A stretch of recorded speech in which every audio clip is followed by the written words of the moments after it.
Access to the Monte Zone will be granted shortly. Please stand by.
Access to the Monte Zone will be granted shortly.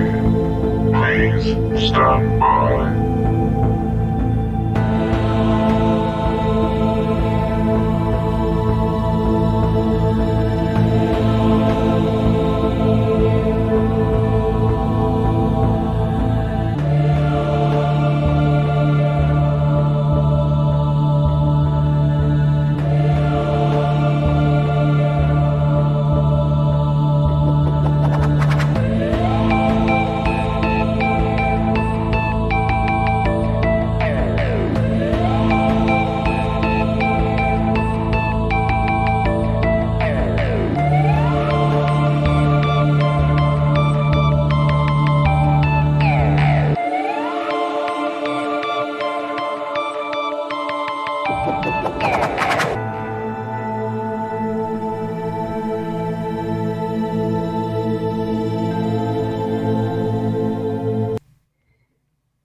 It's Friday. It's 8 o'clock. Yes, it is. It's the Monte Zone. Yeah. You almost put me off then. Yeah. That was the intention. That was the intention. Yeah. Good evening, everyone. Under pressure. Good evening. Good evening. Monty. It is Friday. It is us back with our monthly Monte Zone for a look into all things paranormal. And this evening we have some special guests. Yay. Yes, we do. We do. So it's going to be a fun-packed podcast this month, I think. We've got lots going on this evening. So Masses amounts. Masses. Are we going to fit it all in? That is going to be the question.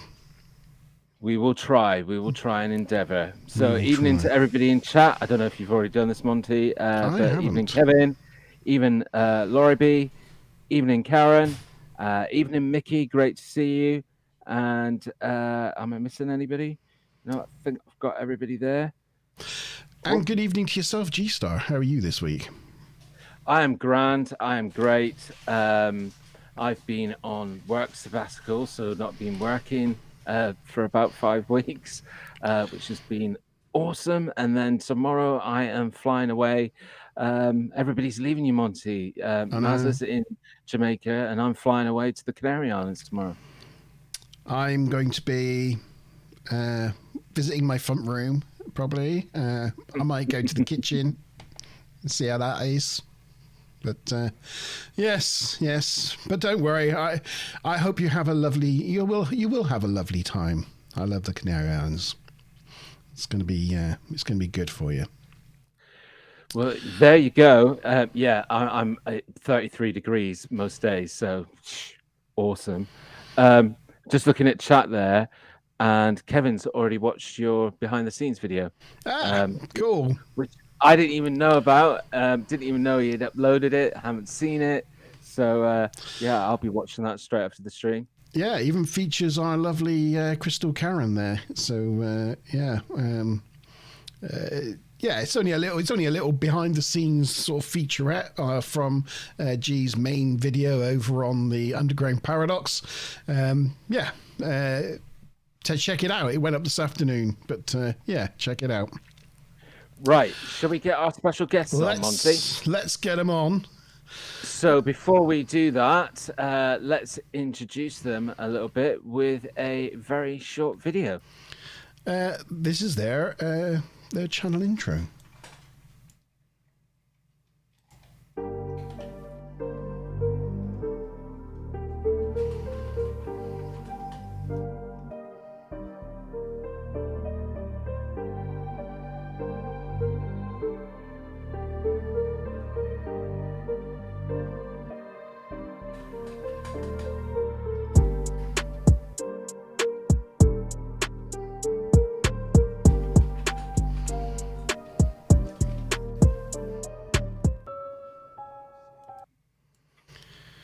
Stephen Ryan.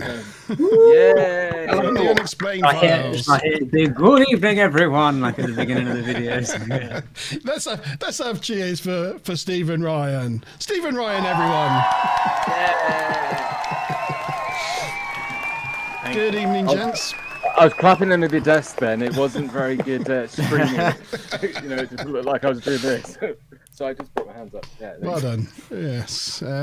Welcome to the Monte Zone and our channel, The Vault. It's great to have you here this evening. Thank you. How have you guys been this week? Good. Oh, good. Yeah. Good. Yeah. Good. Relaxing. Yeah. I haven't been at work, so. Nice. Perfect. It's a good feeling not being at work, isn't it? The best feeling. Well, you would know. I know. I've become like almost an expert at it. You've forgotten what work was, I think. Yeah. Yeah. So yeah, and I've generally got another week after I come back from a holiday, and all being paid. So loving it, loving life at the moment. It's very good. You're loving it. Yeah. So welcome everybody. Give it Steve and Ryan a wave in comments. It's our job to make them feel as welcome as possible here in the Monte Zone. It's great to have them along. We are going to be going into talking to these guys in a lot of depth very shortly, asking them all about their exciting and awesome channel and some of the things that they've been doing and the investigations that they've been doing into the paranormal. But before we get there, we've obviously got to do our usual, and we've got some news to go through. This month's paranormal news. And I think Monty's going to kick us off with that, with something that he managed to find earlier this month. I really should create a jingle for this segment. We need like a news kind of news jingle, don't we? But yeah. I'll just bring up a news article thingamajig. So this first one here, we had news from James Webb. The James Webb Telescope finds potential signs of alien life in the atmosphere of a distant planet. It's exciting because this planet lives in the Goldilocks zone of that solar system. So it's in that zone like the Earth, where it's not too close to the star that it's so hot that water turns to gas, but it's not so far away that water freezes into a solid, into ice. It's in that sort of liquid ocean spot. But the important thing that it's found by seeing the chemicals in the atmosphere. So when the planet goes in front of its host star, as that star's light shines through the atmosphere of the planet, the composition of that atmosphere blocks out certain wavelengths of light, and from those wavelengths that are blocked out, they can determine what chemicals that is. And what it's found is I don't know how to say it, dimethyl sulfide. It's found dimethyl sulfide, which is a chemical on Earth that's only created by phytoplankton, which is a life form. So it's quite exciting. Is it dimethyl? Oh, thank you. Dimethyl, yes. I think. Dimethyl. Yeah. So we've been thinking that this is going to be one of the primary uses of Webb to find things like this, and indeed, with one of the first planets it looks at in a Goldilocks zone around another star, it has found chemicals of life. So that's quite exciting. I think the star it orbits is a red dwarf star, and the planet in question is the excitingly named K2-18b. They always come up with some great, exciting names for these things, don't they? Yeah.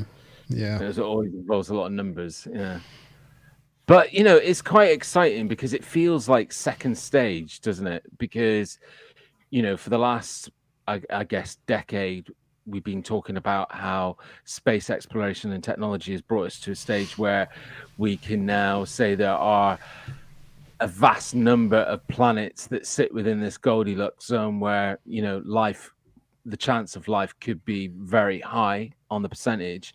But it feels like that next stage where they've kind of started to prove that, here we've got a Goldilocks planet that's giving signs that there is some sort of life similar to what we have on Earth. I mean, the next stage, I think, will be that they'll come across a planet and they'll find some buildings on Earth. Yeah. Maybe they have already. Yeah, maybe so. Maybe they have already. Yeah, maybe. I love the way with that way with Mars. This is from Live Science magazine, and I love the way they've got all this science about what they found, and they broke it down into. Oh, I've lost it now. Somewhere here it says they found alien farts. Oh, there you go. They found alien farts. I just think that's great. Is that because the sulfide that comes off of the reaction? So it's like, yeah, brilliant. Way to go, James Webb! You found alien farts. Yes, exciting times. What's your next one, G? Oh, next piece of news. Well, we were going to discuss. I'm sure everybody in chat has heard about it. Let us know what you think about this recent discovery from James Webb in chat. Let us know your thoughts. Some comments already coming through. Kevin, amazing telescope and the clarity of the pictures. Obviously, someone who's been checking it out. But yeah, let us know what you think, guys. But I'm sure everybody has heard this one in the news. But we were just going to discuss the thing that happened this month in Mexico. With members of the government there supposedly coming forward with mummies that they found that are non-human. So what does everybody think of this story? Let us know in chat what you guys are thinking thus far. I mean, I've seen lots of different things that for and against, really. So what are your guys' thoughts from Stephen Ryan? Yeah, because I have heard about this. I looked into it a little bit. I don't know. Like when you look at them, you're like, really? It looks a bit suspicious, doesn't it? But I've seen like where they've done the X-rays of them, and it's supposedly like a single skeleton, isn't it? And but yeah, I'm not sure. And then I've seen I'm sure it's like some of the NASA people were saying, well, if these are legit, why don't you send out samples so we can all test them and see if there is actually something to it. Yeah. They it's Jamie Mawson. He's a ufologist and journalist. He's the guy that's presented the evidence to Congress on the 19th of September. But as you say, from my point of view, there's no empirical scientific research been done on this yet. It's just it could be a piece of art, for all we know. The thing that goes against it is this person has come to Congress with examples of alien bodies and things in the past. This is not his first rodeo, and every time he's done it, it's been proved to be a fraud. So, I'm a little skeptical. When you look at it, it's like something you'd see like a kid make at school, like out of paper mache or something. Yes. Yeah, but it's with things like this that I kind of go down that sort of thought process paradox, really, because I start thinking to myself, well, these are government people who have stood up on the world stage and presented these things. And you'd think that they'd be like, a lot of people are saying they look stupid, they look like they're made of paper mache. But in another way, you could look at that and go, well, maybe that's because that's what they look like. Or, Yeah. you know, like it seems that somebody behind the scenes didn't say they don't look that convincing. Like, if we're going to try and fake a load of people, let's at least try and make it look realistic. But everybody's instant reaction to it has been, oh my God, they look fake. Which, you know, again, I start going that other way of like, maybe that means they should be better than this. They should be better than this. Yeah, yeah. But the thing that, because I haven't really looked into a lot, I'll be honest, just because, you know, my gut reaction was the same as a lot of people. It looks like some sort of, you know, ET that some child has tried to put together with clay.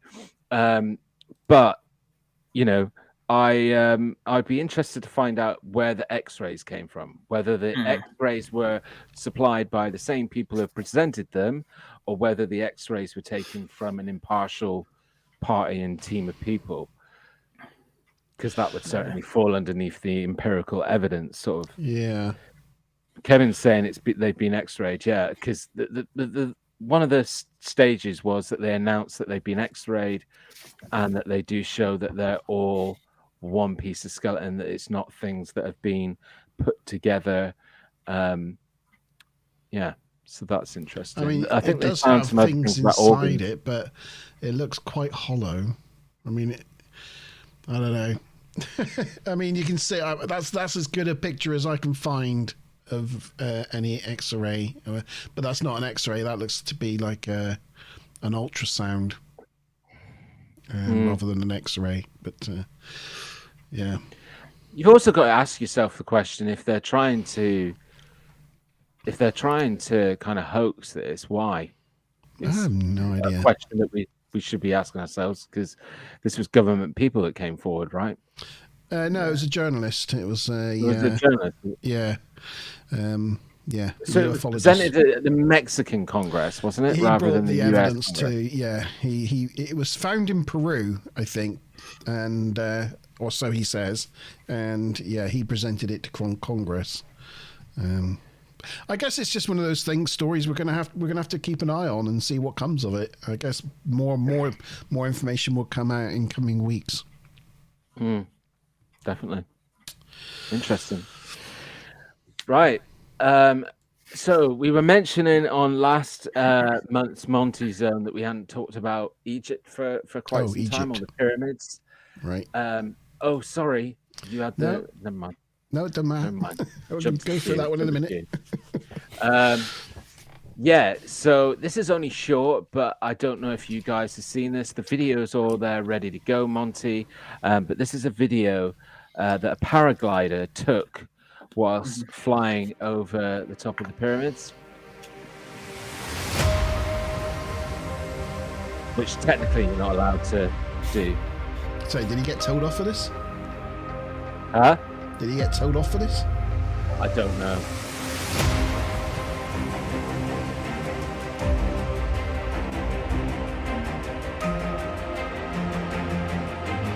It's very cool. He's not going to try to land on it, is he? Keep your eyes on the top of the pyramid.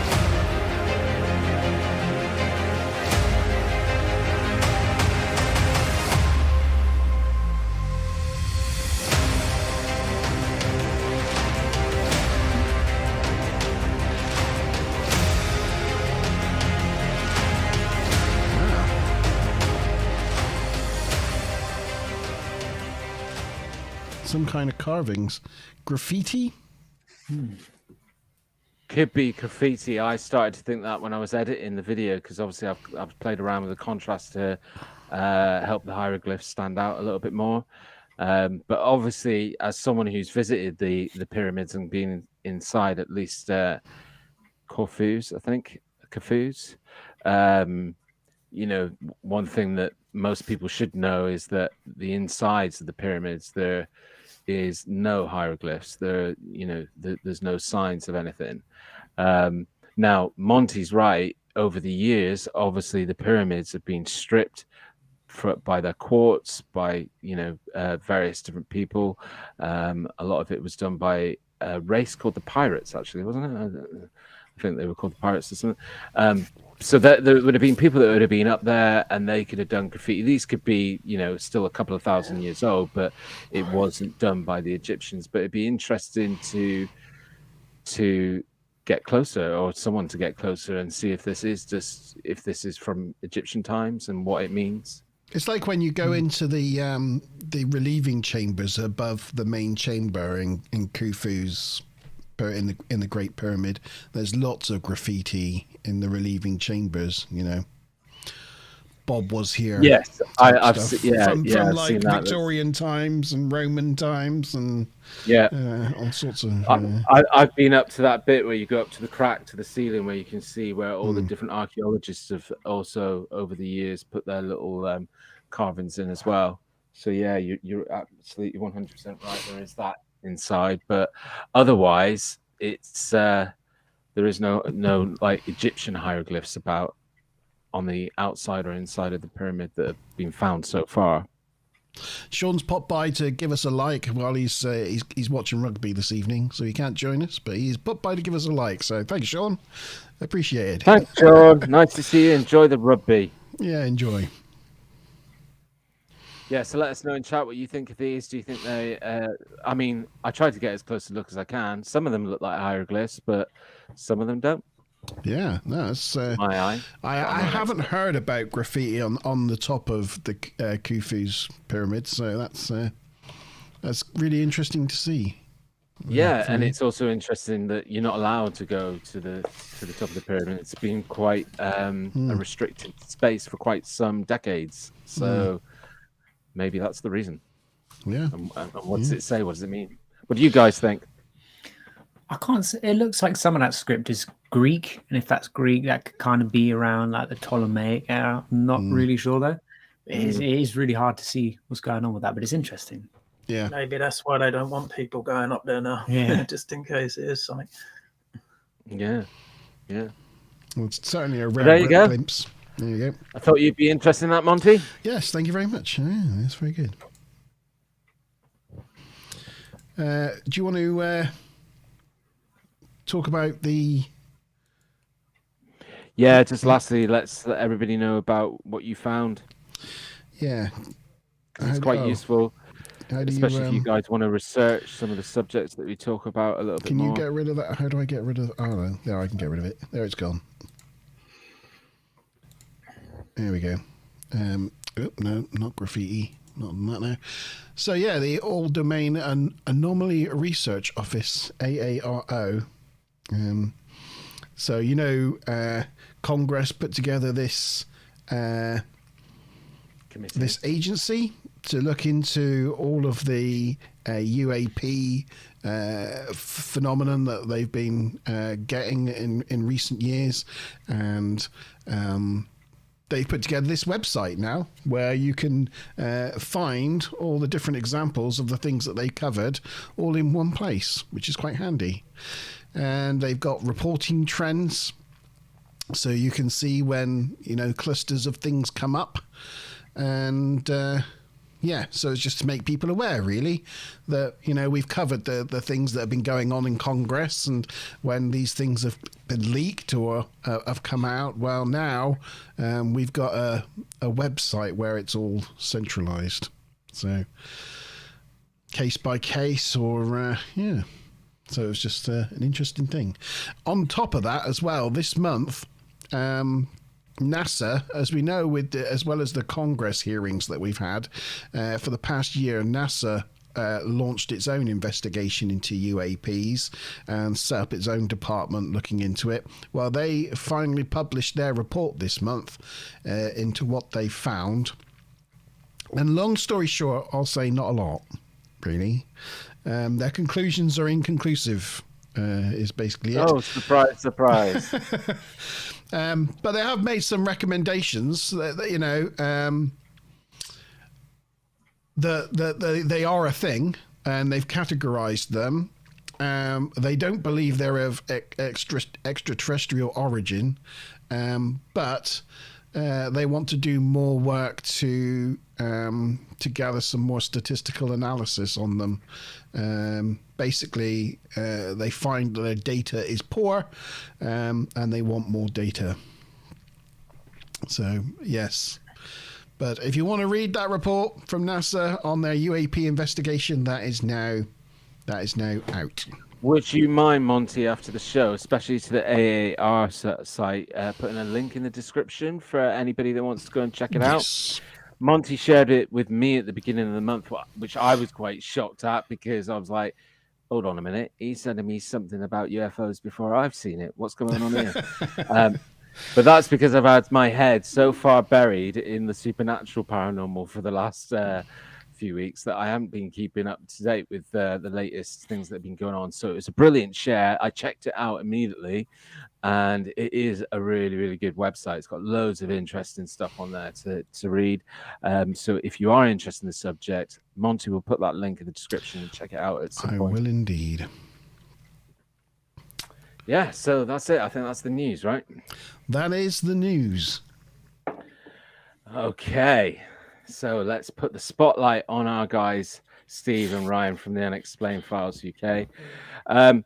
Look, I wanted to invite these guys along to our Monte Zone and to meet all of you guys because I think it all started with, I don't know who it was from the guys that left a comment on one of my videos.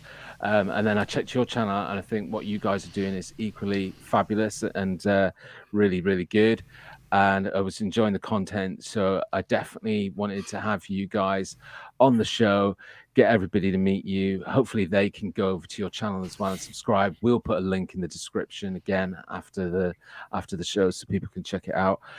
But guys, I mentioned this to you off air before we got going, but first of all, I really want to get to know you as people rather than your channel. So do you guys want to just quickly introduce yourself so we know who is Steve and who is Ryan? Yeah, do you want to go first? Or? Yeah, though I don't know where to start. I am a Ryan. I make YouTube videos about paranormal stuff as of how many months now? 3 or 4? About 4 months now. Yeah. And I've been watching things to do with paranormal all throughout my life. Like growing up, me and my mum used to watch Most Haunted and all the live shows and stuff like that, and that was a good bit of fun. And outside of that, there's nothing really that fascinating about me. I look weird and I make YouTube videos about ghosts. That's your lot. I make music too. There's that. Cool. That's excellent. All things you have in common with G, to be honest. Hey, there we go. He looks weird, makes music.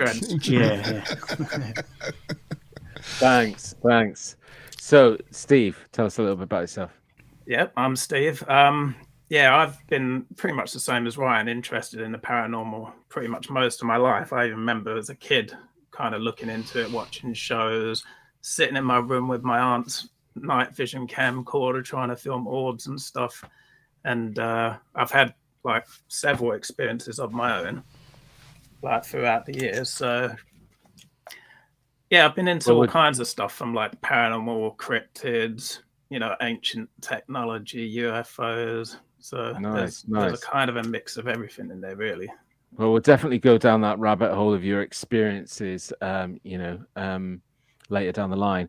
I forgot to say at the beginning of the interview, guys, if you've got any questions that you want to ask either Steve or Ryan or both of them together, please do drop it in chat. Those guys are looking at the chat as well, or I'll bring it to their attention and you guys can get answers to your questions as well. So, Monty, have you got anything you wanted to ask, guys? No, I think Mickey's subscribed to their channel, so hopefully we'll get you some more subscribers as well while we're at it.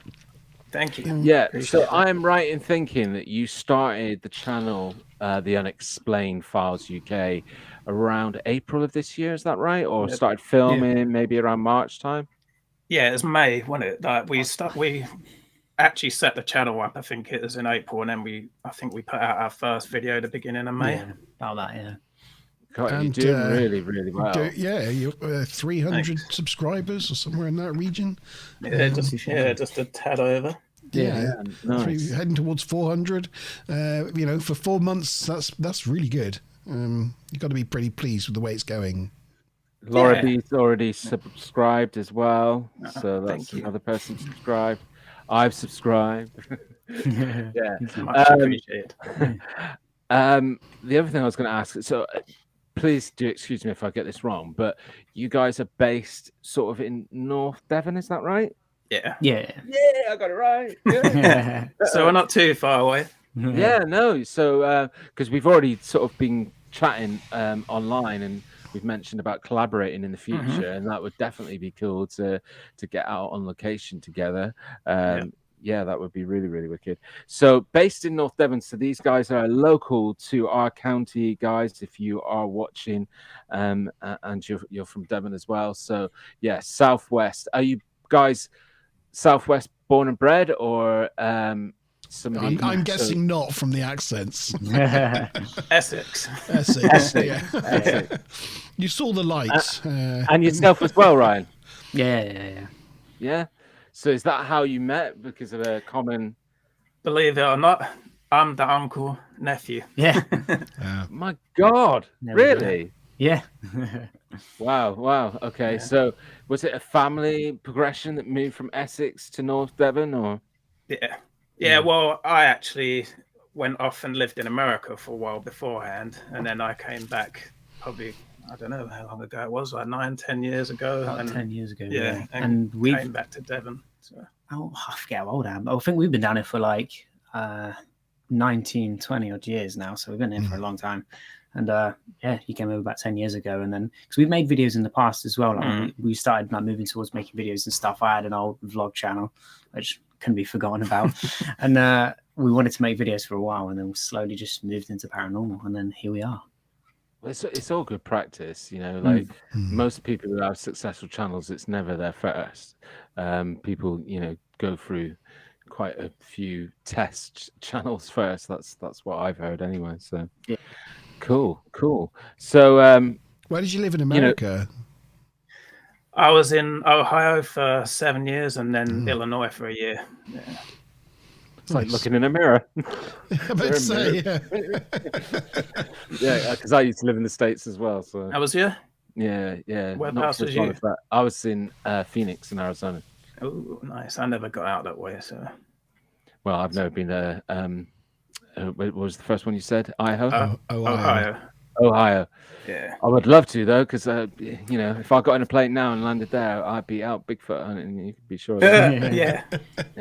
Yeah. I wasn't so much back into that kind of thing back then. Like still the paranormal, but not so much Bigfoot and that. Same. I wasn't. I wasn't into it when I was in Arizona. I wish I was, because again, Arizona is the state that's had plenty of reports and sightings and stuff. You'd be surprised with it being desert, but yeah. Right. Yeah. Cool. So you mentioned earlier on when we were doing like introductions about yourself that, I think it was Steve, you said that you'd had a couple of experiences. What about yourself, Ryan? Was it just an interest that developed through that family love of, or have you had experiences before you started? I can't say I've had any like strict experiences. In fact, the first time where I'd ever been like, okay, I can't deny this is something strange, was, funnily enough, in the video where we hear a shuffle in the hallway. That was my first time going, oh, right, that's something's happening there. I don't know what it is, but it's there. And so but moving into like making videos and stuff, I think it just, like you said, developed from like a love from watching it in my childhood and growing up and seeing other channels and stuff. I'm going, I want to give that a go. I think I'd be good for that. And getting into it. But some of the experiences videos, those are the ones. Who's the main video editor between you guys then? That would be me. So you're the editor. Yeah. The music man, the editor. Yeah. And so Steve, are you the cameraman? I'm like the tech guy, I suppose. Yeah. I look after most of the equipment and that. So yeah, that's my role. Cool. The where you were talking about the shuffling, Ryan, is that the episode the ghost is running after us? I think so. Yeah, Yeah, that's the one. yeah. The first time we went to that place, that was I've crazy. got a question for you. Have you guys analysed that sound? When I'm in editing, I've gone over it time and time again to see if I can figure out what it was. I personally can't. Even when we went back a second time, and we've heard noises. Was it even similar to that? No, not quite like No. that. We did hear some loud kind of bangs and that. Yeah. But The best thing I can think it sounds like is if you're like in a tight hallway and someone shuffles past, like and a coat scrapes against a wall. That's what comes to my mind when I hear that every time. But other than that, I can't. I still to this day can't figure out what it was. I couldn't help myself when I was taking that piece of footage off of one of your videos. I couldn't help myself, and I was like, I've got to get into this sound a little bit more. Yeah. And I've done a little bit of like analyzing it, and I specifically want to play it to Monte. But before, I guess I could do it. It's actually the second video on the video that I've got lined up that's already in the studio. I guess I could play it now. But what I wanted to ask you before I play it, I believe that the location that you were at was previously a leisure centre, correct? Mm. And it burnt down, is that correct? Yeah. Yeah. Well, parts of it. part of it, yeah. Now, from watching the video, I obviously, it's very obvious that Ryan, you used to frequent this leisure centre before it burnt down and did judo or taekwondo. Karate. I need to ask a question. Oh, actually, no, I'm going to save it. I'll ask it later because it'll give away too much. Monte, could you line that video up? And then what I'll do is I'll move it to the middle part of the video or the section of the video where what the guys are talking about. So what we're going to play for you now is this is from one of the guys' episodes, which is called Ghost. Is it called Ghost is Running After Us? No, that's not right. What's it called? It's been too long. I've slept since then. It's gone. Right, hold on. Good evening, Queen of Hearts. Thank you for joining us. I'm glad you found us finally. But good evening, Queen. I hope you're well on this Friday evening.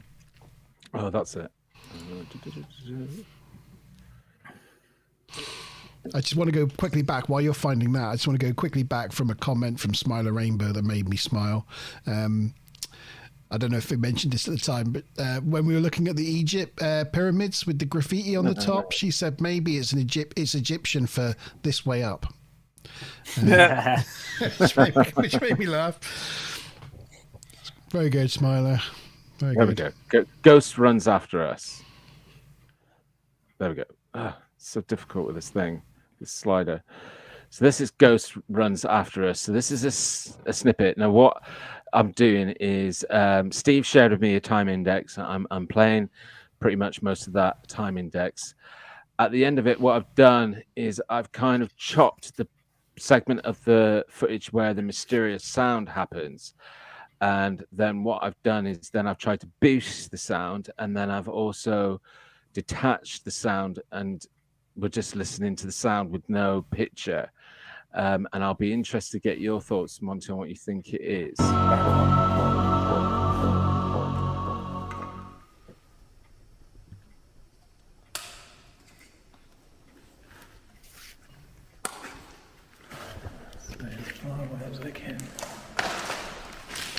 If that was you, can you walk up to that device again, please?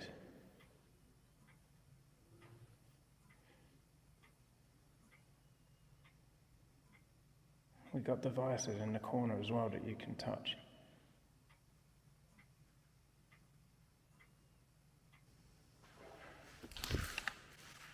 Hello?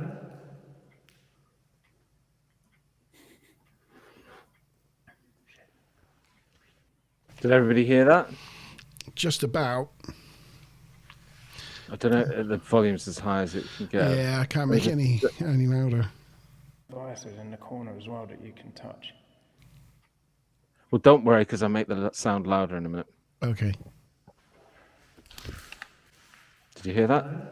Yeah.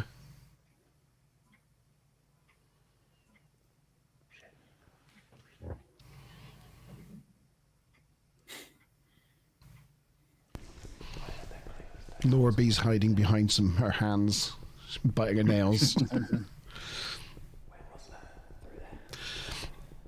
I've really got to get a night vision camera.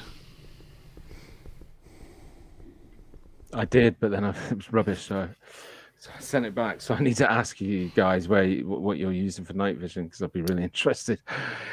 And especially whether I just bought a camera with night vision, and I've had to send it back because the batteries were lasting like 10 minutes each battery. Once you put the night vision on, it's rubbish. Anyway, getting back to what we're talking about.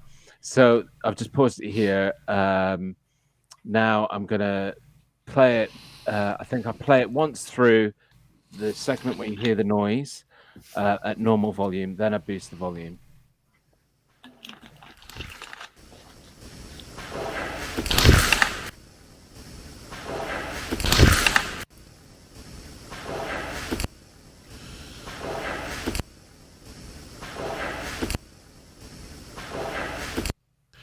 Sounds like someone playing squash.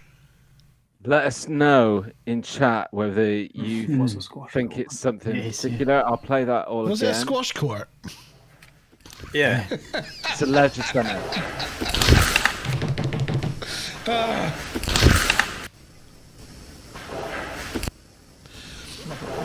There's only one other thing I can think.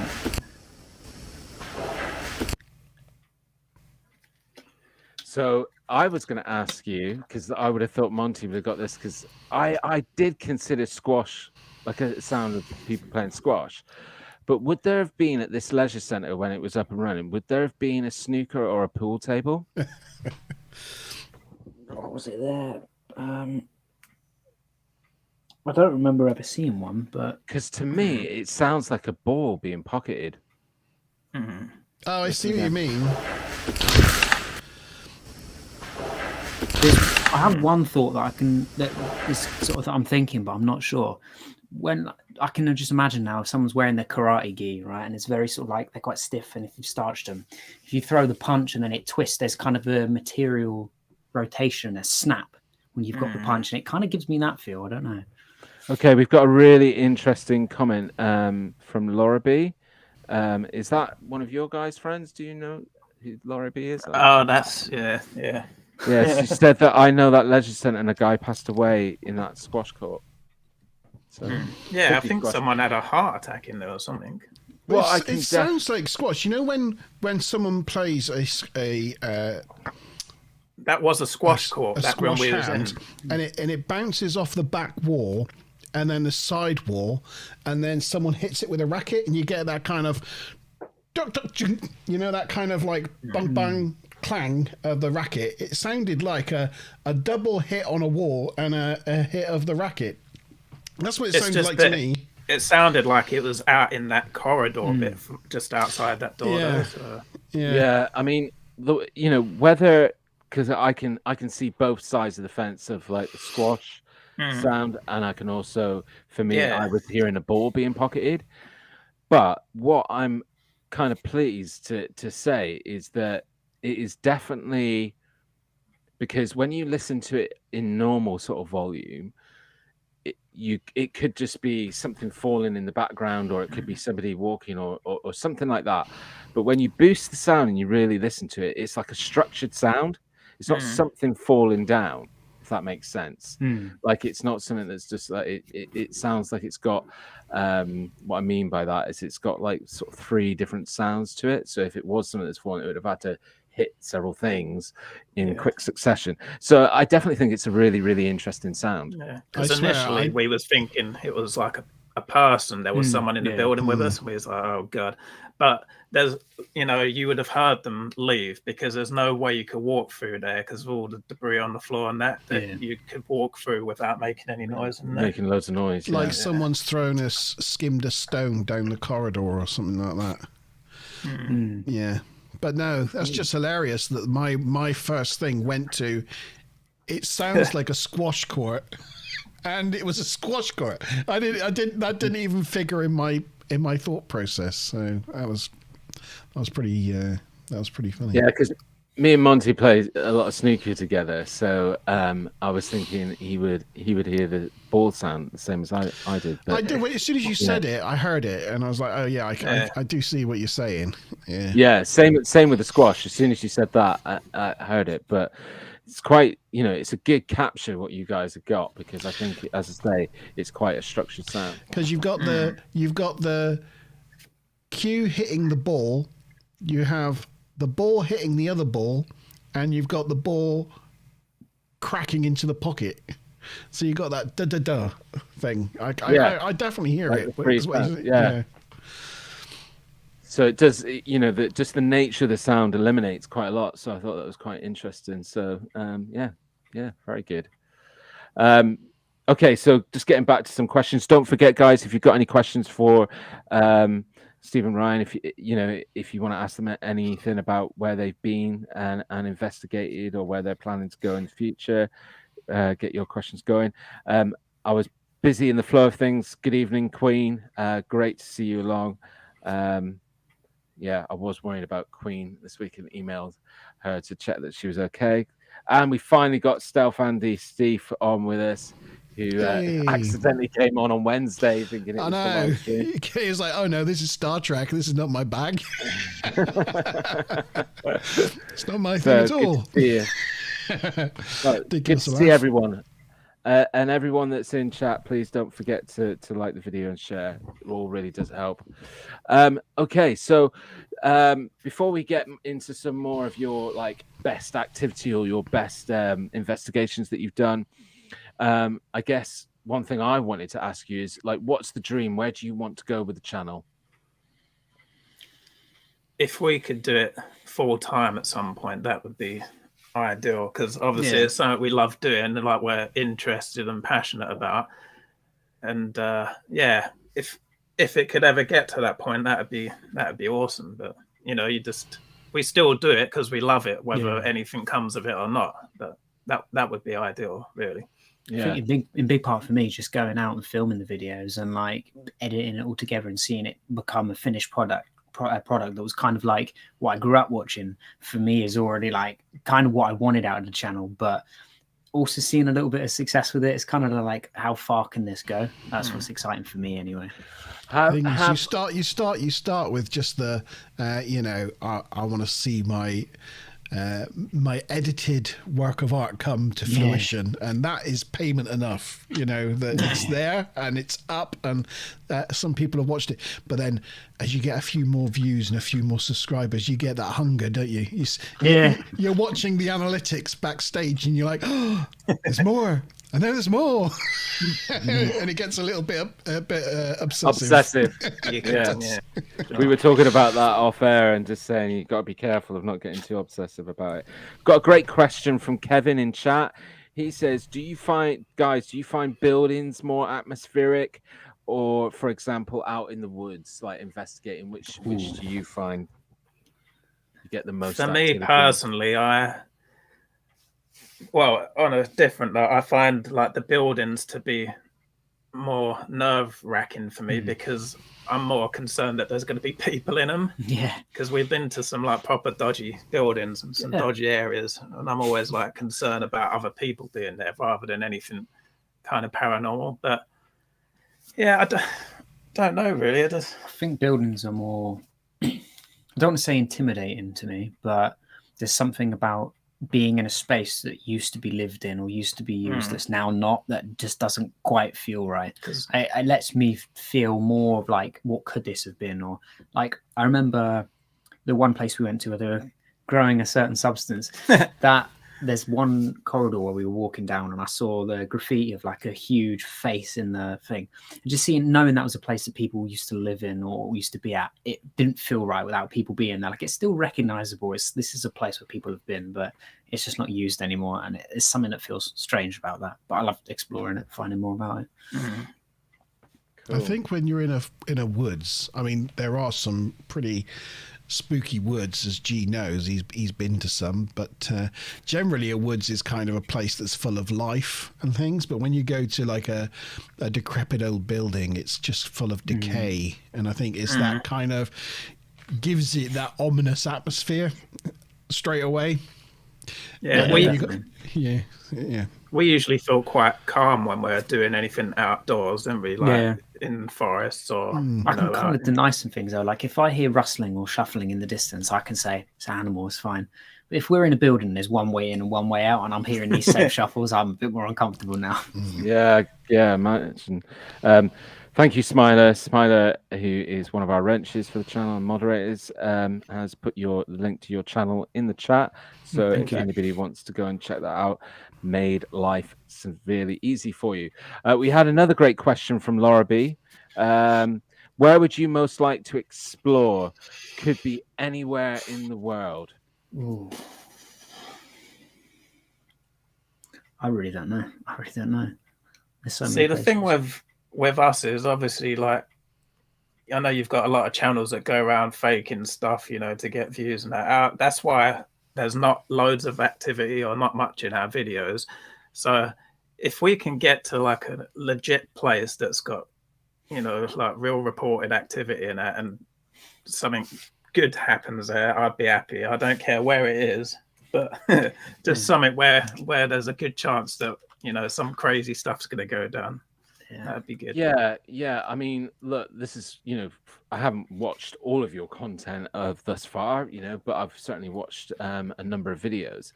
And the one thing that I'm liking it is a similar mindset to myself, that if I've got to upload a video where I don't have any activity on it whatsoever, as long as the investigation is good and I can share the investigation with people, that's what's important, not the result. Because if you're going out and getting activity every single time you do something, the chances are that probably you're either creating that or you're getting so carried away with the momentum of everything that you're almost unnaturally creating it, unconsciously creating it.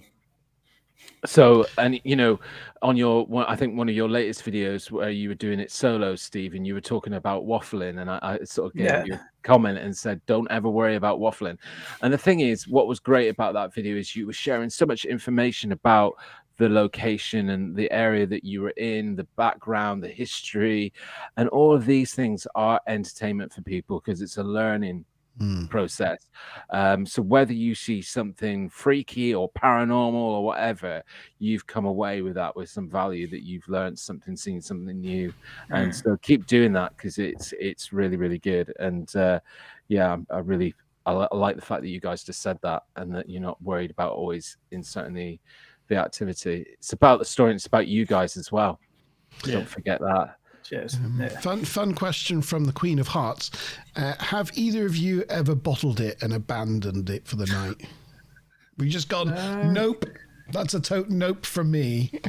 I feel there was only one spot we didn't go back to was what was the name? I forget what we called the video. There's that nap house, whatever it was called. We went there once, and that was a cool experience. We explored that, but the second time we went back, we were just like, I'm not going to get us to want to go. And the only reason was because there'd been like kids or whatever there, and all the windows had been smashed, and there was chairs that had been thrown out the top windows and that were on the floor downstairs. So and like things like rice had been chucked in the walkways. So it's like someone was listening out for anyone going near there. So that's why we didn't go back there. But if we would have gone somewhere and thought like it could be paranormal activity, that's what we're there for. So I don't think we'd be bottling out of that.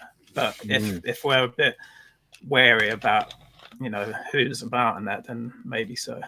Yeah. And from Kevin, as you're not scared of anything paranormal, you're more concerned about sort of vagrants or something like that, more on the human scale of things. Are you ever scared of bringing anything evil home with you from any of these sites? I'm not.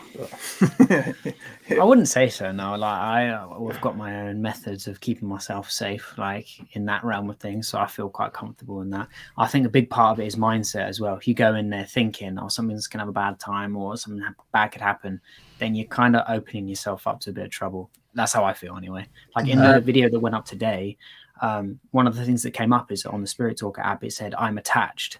And now everyone kind of got a bit nervous when you see that. But to me, I'm just thinking like, well, you said you're stuck in the space. Are you attached to this place? And making it like known that as far as us being attached, we're not having that.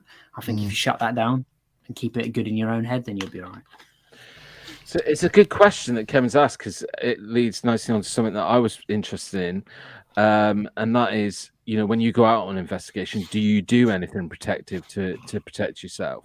Because I've recently, I'll be honest, I don't know that much about the supernatural paranormal. I've recently been on quite a journey of discovery and delving into the subject a lot more, and in that short period of time, because I've had the lucky opportunity to go out with, several spiritual mediums, they find it really, really important to do protection circles before you start doing any investigation. Like, do you guys do that, or don't you, or it's not something you feel is necessary?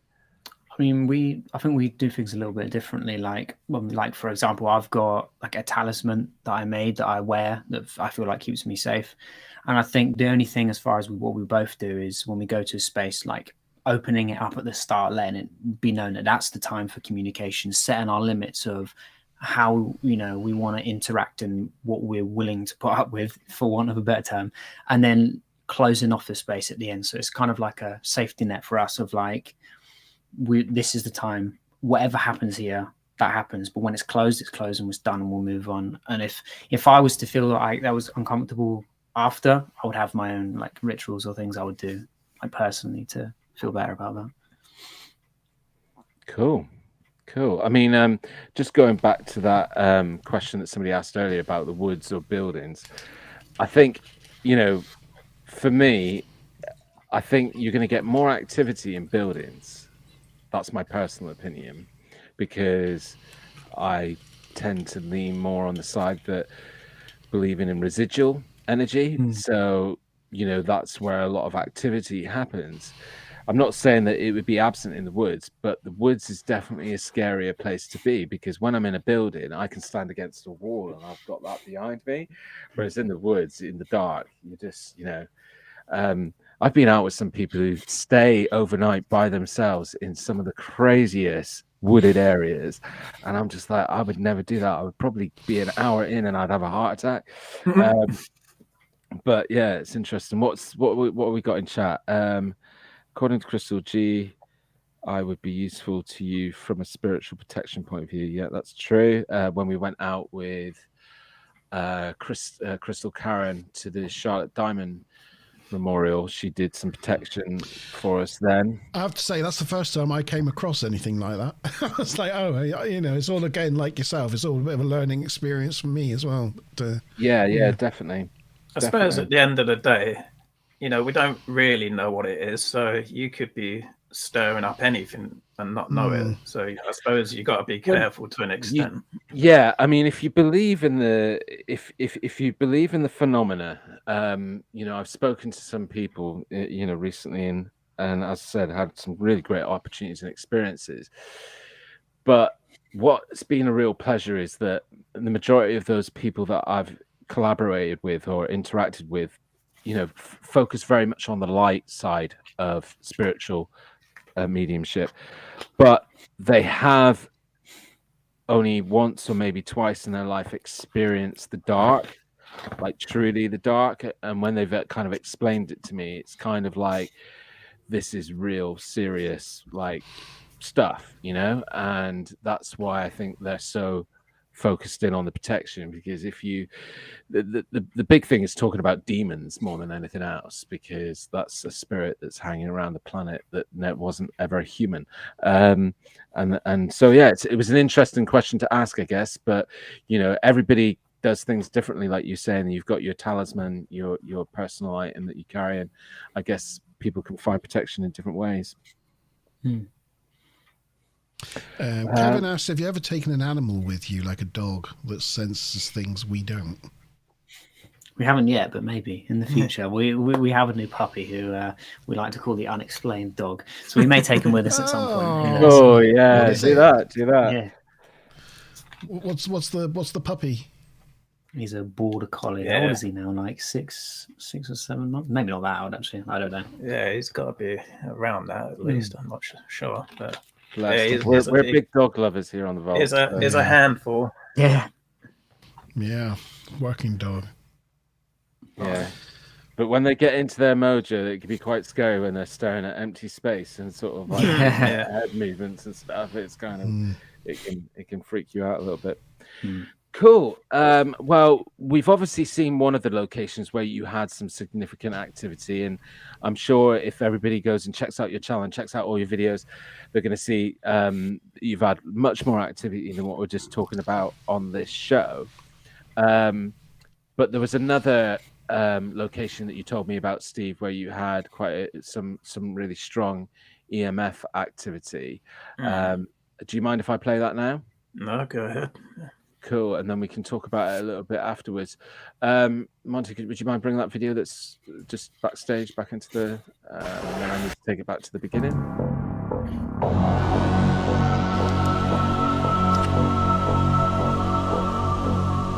If there is anybody here, if you are comfortable or uncomfortable with us being here, we would appreciate it if you could make it known to us. These devices that we have here will tell us that you're here. The device in my hand will light up when you get close. The device on the floor just down there will beep when you get close. If you step near it, you can indicate to us you're here.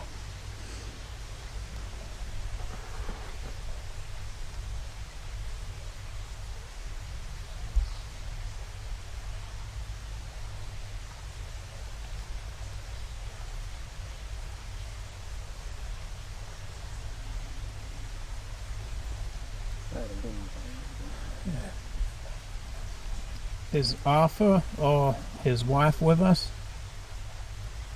Oh.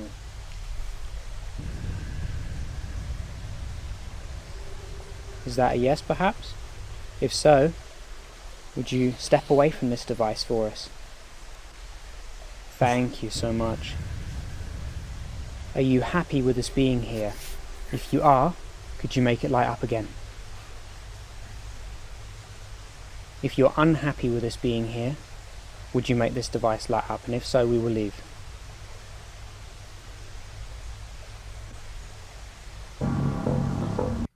Scary music. I was like, oh. But that was some real interesting, especially when Ryan, you said, can you step away, and then boom, the lights dropped. But it's a shame that you missed that first moment when the EMF reacted when you asked about who was it. Well, actually, first of all, tell us what's this location? Where were you at? That was a place called Chapel Wood, and it's like there's a 12th century chapel there, right in the edge of the forest area. Right, 12th century, did you say? Mm-hmm. And you called out to a particular. You asked if somebody was there. Who was it that you asked? I forget the name. Is it Arthur and I forget the wife's name, but apparently their ashes are spread there. There's like a little plaque memorial thing on the floor where their ashes are. Ah, right. So that's where you knew the. I just wondered if you'd had any previous encounter with something there. No. Okay. Let us know in chat what you thought of that one. That was quite an exciting piece of activity on the EMF reader, but just another good example of what the guys do when they're out and about and investigating. What do you think, Monty? Very cool. It did make goosebumps come up on my arms. Yeah. Especially when it said you step away and it just went... Yeah, it just... Poosh. So, oh, Christ. That's the thing with like the K2 meter as well, because a lot of people give us grief about using it. So we always try and, make sure we take plenty of precautions, like making sure our phones are off or in airplane mode and that, and, making sure we've got no electronic devices like right near it that's going to set it off, because obviously, it can easily do that. So we try and take as many precautions as we can to avoid any interference with that. Yeah. Yes. Yeah. Cool. Well, if you guys don't mind, I don't know if you you managed to watch the Bodmin video that I did. It's on that same video, Monty. So, is it? Where we were at the Charlotte Diamond Memorial, and I don't know if you know about the Charlotte Diamond story. I think I saw that one. Yeah. So Charlotte Diamond was murdered in the 16th century on Dartmoor, not Bodmin, sorry, and we went to her memorial. Is basically where her body was found. And myself and Monte, because I was too scared to go by myself at night, so I brought Monte along with me, and also Crystal Karen, who's in chat with us. I'm just going to play a little bit of the EMF activity from that location. I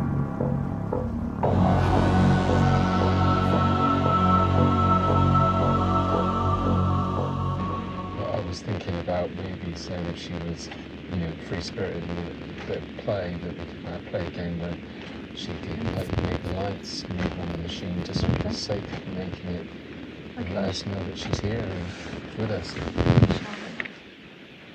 We're here for you to honour your life and to remember you as a free spirit, loving person that you were.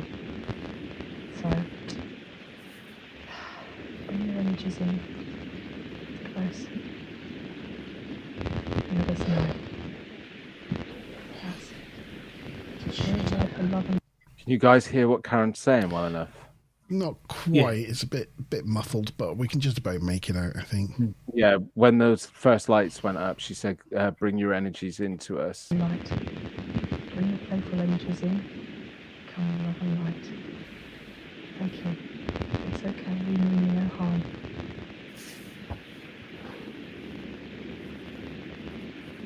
Okay.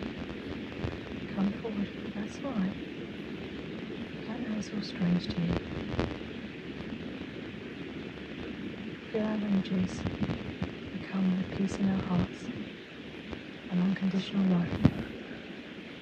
We ask you to light up the lights and let us know. Okay, thank you. All right. Perfect. You're here. You pick it up. Thank you. So you are a free spirit. You love light, life. If you want to go all the way up to the red, you can, lovely. She's just asked if the spirit could make it go all the way up to the red. And it's going on the red. There you go. That's that for the minute. But yeah, what did you guys think of that?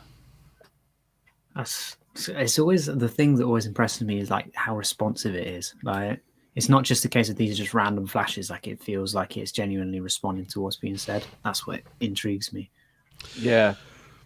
It was fascinating watching Karen, and that when we were there, we, like yourselves, we had to make sure that our electronic devices were far enough away. Even the fact that the memorial itself is made of granite and gives off radon radiation, so you have to put it away from that as well, and getting it all in the right place and all set up right. And then when she went on to talk about her murder and ask her questions about it, like the lights just disappeared, gone, didn't want to know. And then she turned the subject around to what she thought of Dartmoor and the animals, the ponies, the sheep, and suddenly it was back up in the red, going. It went absolutely mental. Yeah, it's like whoa. I mean, yeah. What happened was basically, I got a real strong feeling that this spirit was connecting with Karen more than anybody else. And what Karen was telling us was that the spirit did not really want to stay on the subject of her death or a murder, etc. But she was a very free spirit. So I then had the idea, well, let's frame this as if it's a game. If she's a fun-loving spirit, let's ask her if she can play a game and light up the lights. And as soon as we started talking about that, and it was all more fun focused, we just seemed to get such strong activity. We did a lot of testing in this location to ensure that we didn't have any electrical devices anywhere near the thing and the EMF reader. So it was pretty good evening. Yeah, as Smiler's saying in chat, female energy. Charlotte obviously a female, Karen was a female. probably quite obvious to latch on to that female energy. So the next bit that I've got in this video is where I was in. I was telling you earlier that I did a white noise experiment, Trinity Church and graveyard. So it's a ruined church, and a graveyard still there. The footage, the original footage, is 9 minutes long, but I've cut it down to about 4.5 minutes. I was about to say. Did you want to watch it, or I can save it for later if we've got time? Yeah, let's watch it. I don't mind. Yeah, let's watch. Okay, so I guess I'll just play it to you, but this is probably up there as one of the most freaky things that I've done, and yeah, it's definitely up there in the top 2.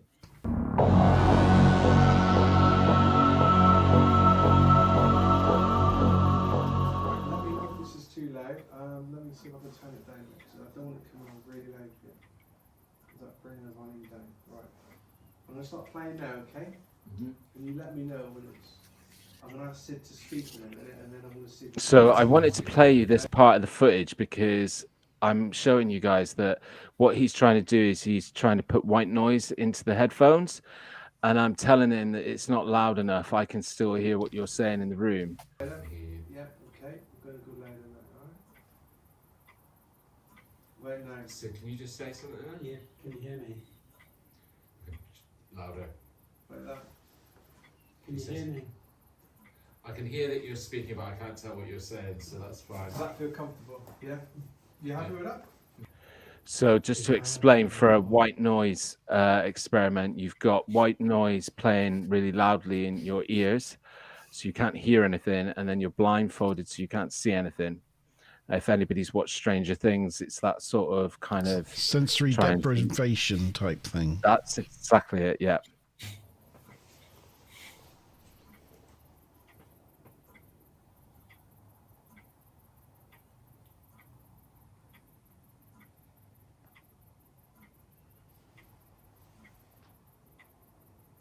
Have you followed us around tonight?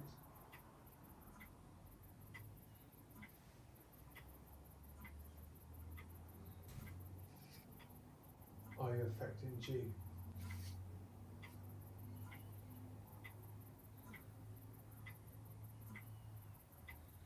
I feel incredibly sad. Is this Annabelle? Are you making these feelings on G?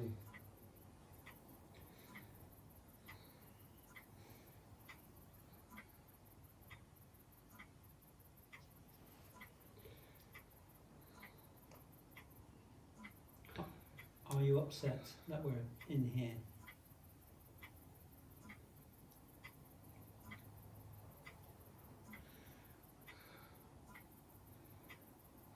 Are you a male? Did you take your own life?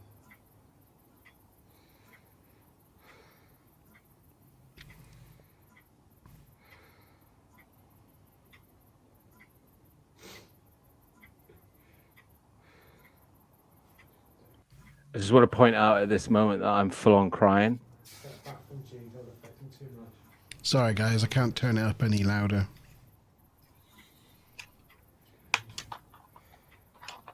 It's getting cold. For the camera, it's getting very cold in here. Please step back from G, don't affect him too much. Just let him know you're around. Can you touch him on the knee? Touch him on the knee.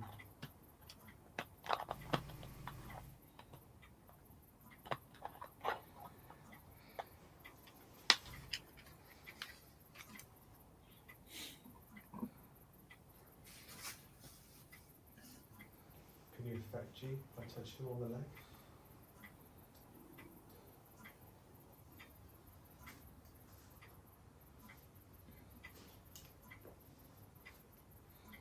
Okay. Ow. Take it back. Step back, step back, step back. Right, G? Right. You alright? That's actually. Yeah. No. No? Let's have a step back. It was intense, wasn't it? I just felt so sad straight away. It's okay. I've asked him to step back. I heard the word down as well. Down? Down. Okay. Just very silently, like down. It was a male voice as well. It was quite bassy. It was down. Yeah. That's what it sounded like. That's all it sounded like. That's pretty much most of it. But sorry about the sound for those of you that can't hear. What I will be doing somewhere down the line is I will be making a full video out of this, and I'll be showing this completely unedited, because, as I said, it lasted for about 9 minutes, and I'll boost the volume for that. Didn't think to do that for this, but yeah. Any questions? That was just very remarkably visceral. Like immediately when you're watching that, you could see how much it was affecting you. Yeah, well, actually, funny enough, it wasn't until I watched it back, I didn't realize. I guess it's a little bit like being hypnotized. I didn't realize I was hyperventilating so badly. But I do remember it was about a minute into the exercise that I just instantly felt so sad, really oppressive, and I just couldn't help but cry. And I was, at one point, I was proper sobbing, and when I took the eye clothing off, my whole face was wet. But yeah, there was a bit in there where, as well, on the footage, I say that it's gone really, really cold. Kevin did have an instrument with a temperature gauge on it, but unfortunately, he just made a comment to the camera that, yeah, the temperature's gone down in the room, but he didn't check the instrumentation to be able to prove that. But then that was being mentioned when other people were sat in the chair, and I was checking the instrumentation, and there wasn't any temperature drop. But right where we are, there was a window which has got no glass in it, where it was getting kind of quite windy, and it was late at night, and it was blowing the wind through. So I think that's what possibly was making the room cold. I don't know. But yeah, it was just one of the. It took me a good sort of half an hour to get over that. For us to be able to carry on the evening, because I just kept sort of, I stepped up from that chair and went over to the other side of the room, and I started bawling my eyes out again. But I don't know why, and I'm not an easy crier either. No, you're not. I was quite surprised. Where was this again, G? This is Trinity Church and Graveyard in Buckfastleigh. Right. Which basically, just to give you a little bit of a short background, it's been through quite a horrible history, this place, because it was burnt down several times in the 16th century. But back in it's either 1992 or 1997, as the story goes, the current holding priest went into the church one night and found a bunch of Satanists in the church near the altar and threw them out of the church. Several nights later, the church burnt down and the fire was started from the altar area. And that fire back in the 90s decimated the whole roof and everything. And nobody's bothered to repair it since. Now it's just become a bit of a ruin where pretty much most of the walls are there, but no ceiling, no floor, nothing like that. And also, one of the key things about this location, which we didn't get into, and the specific reason why we didn't get into it, it holds a tomb of a lord that used to reign over that area around Buckfastleigh back in the 15th or 16th century. And he's the inspiration for Arthur Conan Doyle's character from The Hound of the Baskervilles, the evil man, because he had this reputation as a really evil lord. So his tomb is huge. It's massive, that sits outside the church, and it's actually like quite a tourist sort of thing. It's a very well known. There's loads of plaques up there which says about its connection to Arthur Conan Doyle. But I don't think that at any point we should glamorize or celebrate somebody who's evil. So I didn't want anything to do with that or bringing any attention to it. So we didn't actually film any of that area. But that's also what this location is really well known for. Wow.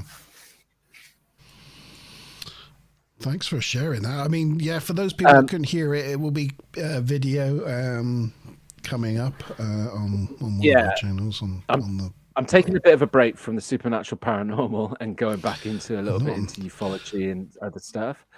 But I will upload this to the Underground Paradox at some point, this full investigation. Just to answer some of the questions in chat. Karen, I was out with Kevin, who did all the protective stuff at the beginning of the evening and all the close down at the end of the evening. So please do not worry. I wouldn't have put myself in this situation if I didn't have the right people around me, because I'm too much of a novice. And then Mickey asked, did you get poked in the side at one point? No, what happened was, I don't know if you heard on the video, but Kevin was asking if the spirit could touch my knee, I think, or my leg. And my hand was on my leg. And what I recall feeling, and I talk about it in the footage that was just about to play, is it felt like a spider ran over my hand. So I quickly brought up my hand like that because I thought I had a spider on it. But then when I brought my hand up, my hand hurt like hell. And it was really hurting. And that's when they stopped the exercise because I was going, ow, ow. And it was really hurting my hand. So that was extremely weird as well. There you go. There you go. Thank you very much for that, G. So before we go on to playing a game, have we got any more last questions? I've got a question. I've got a question. Yeah. Of all of the paranormal subjects that you yourselves are interested in, do you have a favourite? Because you got, like, I don't know, hauntings and cryptids and UAPs and ancient technologies, or what's your favourite paranormal subject? My one is Dogman. Dogman. Yeah, if you've ever heard of that term, werewolves, Dogman. Yeah, certainly have. Yeah, that's. I've been fascinated by that for years. Wouldn't like to encounter one. So. Yeah, well, it's interesting when you kind of think about all the Dogmen reports, because they always most of them come with an element of fear, right? Yeah. They think that this thing is a predatory creature. And I was discussing recently that on a video about how it's the opposite with Bigfoot sightings. Most of the Bigfoot sightings, people talk about it being a really timid creature that wants to run away and hide. And, you know, there are certainly cases and reports of it being aggressive and violent. Yeah. But it's kind of the other way around for Dogmen. It's like most of the reports are kind of, this thing was hunting us, or it was scaring the living daylights out of us. And there's very few cases where they say it was kind of benign in nature. It's funny, actually, because there's an area which is only about 50 minutes from here that there was some reports around like the mid-90s of like Dogman sightings. So there's a lot in the southwest, actually. Yeah, so we're gonna probably do a video for that at some point. Cool. Well, I'd love to join you on that one if I can. Yeah, for sure. Yeah, that'd be cool. Quick question from Stealth Andy Steeth. Sorry, Andy, I missed your question earlier. Andy asked, between the both of you, who feels it first when you're on site somewhere, and you know you get the feeling? Probably you, probably. Yeah, probably me. You can see it reflected in the videos. I'll be looking there with a shocked face and like, what was that? And then Steve's just grinning and smiling and laughing, and I'm kind of the one who's just like, what is going on? And then he'll laugh, and I'm like, right, okay, cool, locked back in. So Ryan, you're the sensitive, you're the one, and yeah. Sorry, Andy, missed that one, but I got it in there. No. We got it in there in the end. Cool. I had one more last question, but I can't remember what it was now. It was to do with something you were just talking about. Well, no, Steve said Dogmen, but we didn't get an answer from Ryan. Yeah. I like cryptids. It's I don't do much research into it because it's more like I get frustrated because I just want to know more, and no definitive answers frustrates me. But then also like, you know, spirits and ghosts and hauntings and stuff like that. And sometimes I like how they intersect. So probably cryptids and ghosts and hauntings and stuff like that. Good question. Whoever that came from, was that you, Monty? That was me. Yeah. Yeah. Quick question from Smiler Rainbow. Have you got any good pointers for night vision cameras? I'm just trying to think. Do you want to grab the bag? I'll grab the camera because I can't remember the model. It's a Sony. It's our one's. It's not cheap though. I think it was like 700 quid. So, but, holy moly! Yeah. It's a AX53, a Sony AX53 that we use as our main night vision. But then again, because we've also got one like this as well, and that's just like a cheap action camera, and you can take the cap off and remove the infrared filter, right? And then you just put a IR light with it, and you've got a night vision camera. So that's a cheap option. Cheap way. But then, oh, you will have to, because I've got two of them, so you will have to talk to me about that and explain what there you you do go. with it. Yeah, because of a lot of them, you can just screw the lens off, and then you just have to make sure you screw it back on enough so the focus is right, because otherwise you can put it all back together and then it's out of focus or something. But yeah, it's, you know, if you pick them up cheap, you can do that mod easy.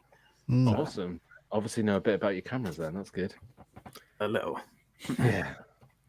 Yeah, well, it's a good learning process, isn't it? Though, when you go out filming, you just learn more and more. But we do like the Sony one. Like, it was a big investment, but you know, it's really good with the image stabilization and that. You know, we do lose focus with it a fair bit, you know, when we're filming, but it's still a good camera.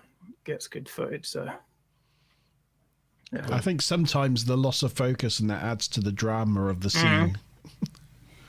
So it's not always a bad thing.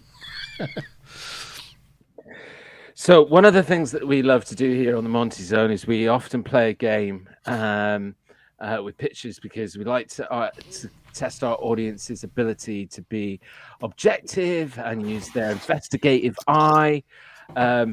So if everybody's happy, we can play the game. What's wrong with this picture? You guys want to play?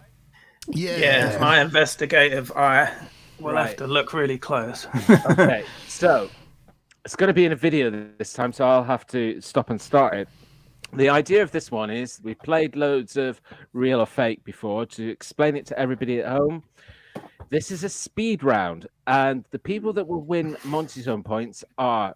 So we've got the guys in the studio playing. So Steve, Ryan, and Monty are all playing against each other, and you guys on chat are playing against each other. So whichever one of them shouts out first what they think is wrong with the picture and they get it right, they get the point. Same with you guys in chat. I know some of you have lag, but I can't do anything about that. But just try and be on the ball, get your answers typed in as quickly as you can. And here's the video, and there's like one picture at a time. Monty, when you're ready, if you put it into the studio. What's wrong with this picture? It's too small for me. I see what I think I see. What's saying? There's a dog in it. Yeah, that's great. Great hound. Smiler says dog student. Smiler got it. So point. So we'll go back and look at it. Right in the middle of the picture in this lecture hall. I see. There's a dog. Do you see it, guys? Oh, I see it now, yeah. It's so small on our screen. It's literally like... Sorry. Monty's going to get all the points on this one. Yeah, right. So I've got little pauses between each one. Next one's coming up. Get ready. Fingers fast. Safety always important. These guys got helmets on. There's a child between them. Correct, Monty. You can see there's a child squashed between dad and mum on this motorbike. Sorry, I got in there too quick, didn't I? I got in there too quick with that one. And the lack of protective gear. Yeah, they've got helmets on, but the child hasn't, and it's just shoved between the two of them. Squished in there. Poor thing. Okay, let's move this to the audience and just Steve and Ryan. All right. All right, I'll shut up now. I got the message. No, you've got a bit on a big screen. Everybody else is. That's either true. watching it on I their have phone a or massive monitor. Right, I'll keep playing the video. The next one will be coming up shortly. I won't say anything.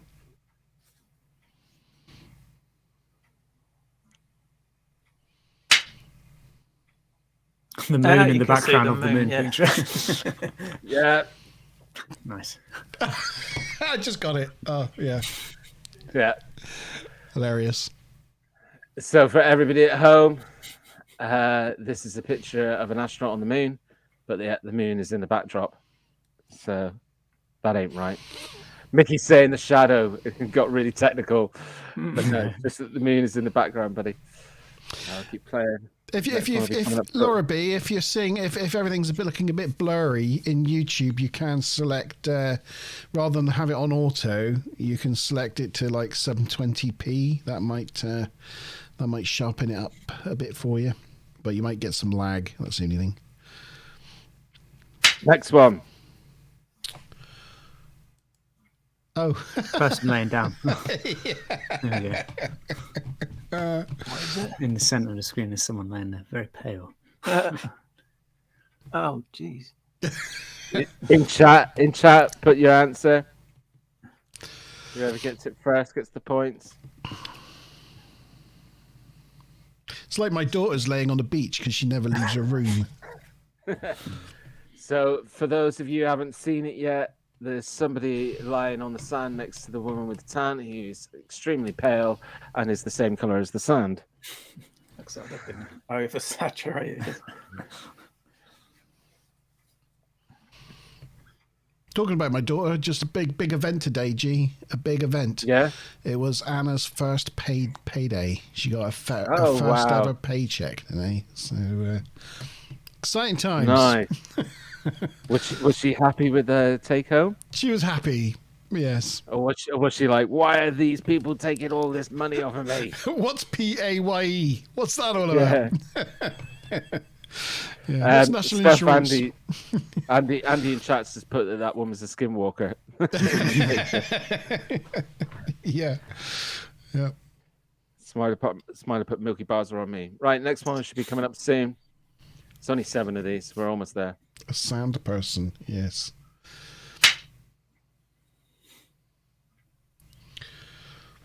Is that a face in there?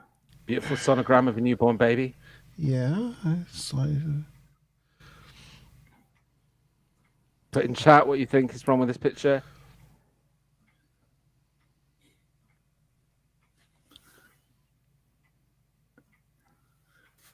Did you guys get it? no. Can we have another look? Yeah. Smile says, is it a cat? Yeah. Yeah, it looks like a cat. Doesn't it? Top right, is that like another face? No, it's not another face. Listen to what everybody's saying in chat. What? It's a cat in the hat. It's a newborn baby in the womb. Yeah. And it's sharing the womb with a cat. I am not seeing it. You're not seeing the cat in the top right? No. Eyes there. So take your eye from the M3 in the top right, go halfway down that bar and go across, and you see the dark spots. That's the cat's eyes. And then you see the ears. It's obviously a trick of the eye. There's not a cat inside somebody's womb, but it looks like a cat has selfie bombed the picture. Not seeing it, Monte. At all. I can't see it myself. I'm struggling with that one. Laura B sees it. Stealthy Andy's seen it. Second last one, I think. Smile saw it. Next one, number 6. Nice family picture.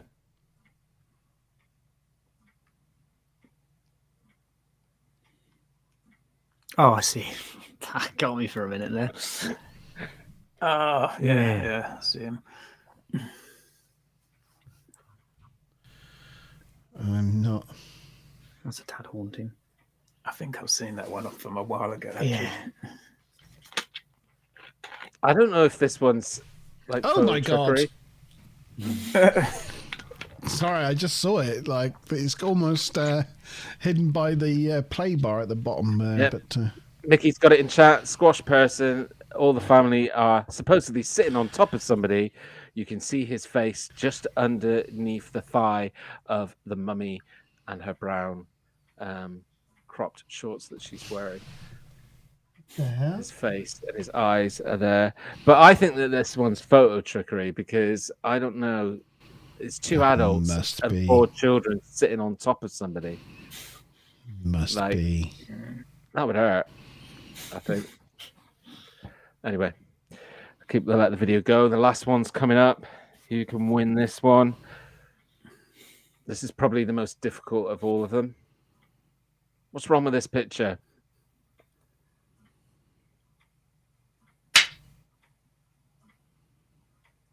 Oh. Very good.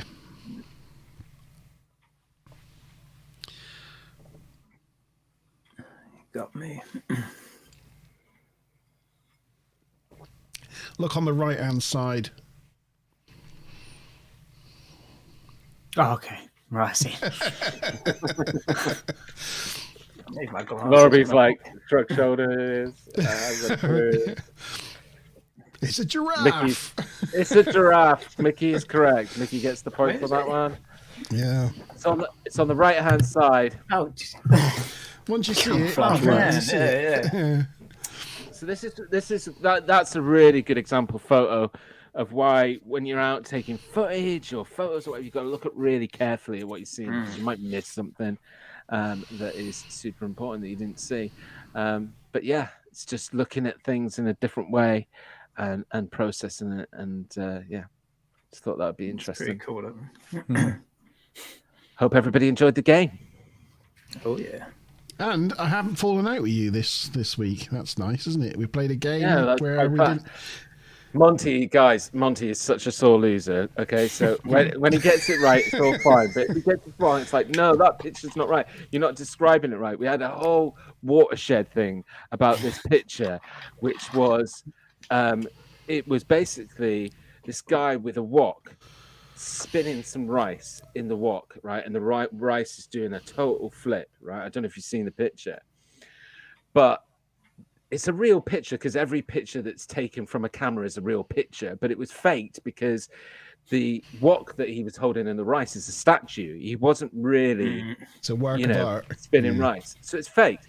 But when he got it wrong, he was then saying, but it's a real picture. How could you say it's fake? It's a real picture of a person stood there with a wok in their hand. I'm like, it's not a wok, though. And it got into a really big argument. So yeah, he is a sore loser. Walk on earth, says Karen. Walk on earth. Yeah, very funny, Karen. Right, so we've got some scary videos to review. You up for this, guys? Let's go. Oh, yeah. Let's see what you guys think of these ones. So everybody at home, what I've done is chosen 3 pieces of footage that I found on the World Wide Web. And we're just going to play them now. Oh, no, that's in totally the wrong place. That's not right. That's not even the right video. Yeah, that would be why. Unless I've messed it up and uploaded the wrong video. So then we won't be doing this. Oops.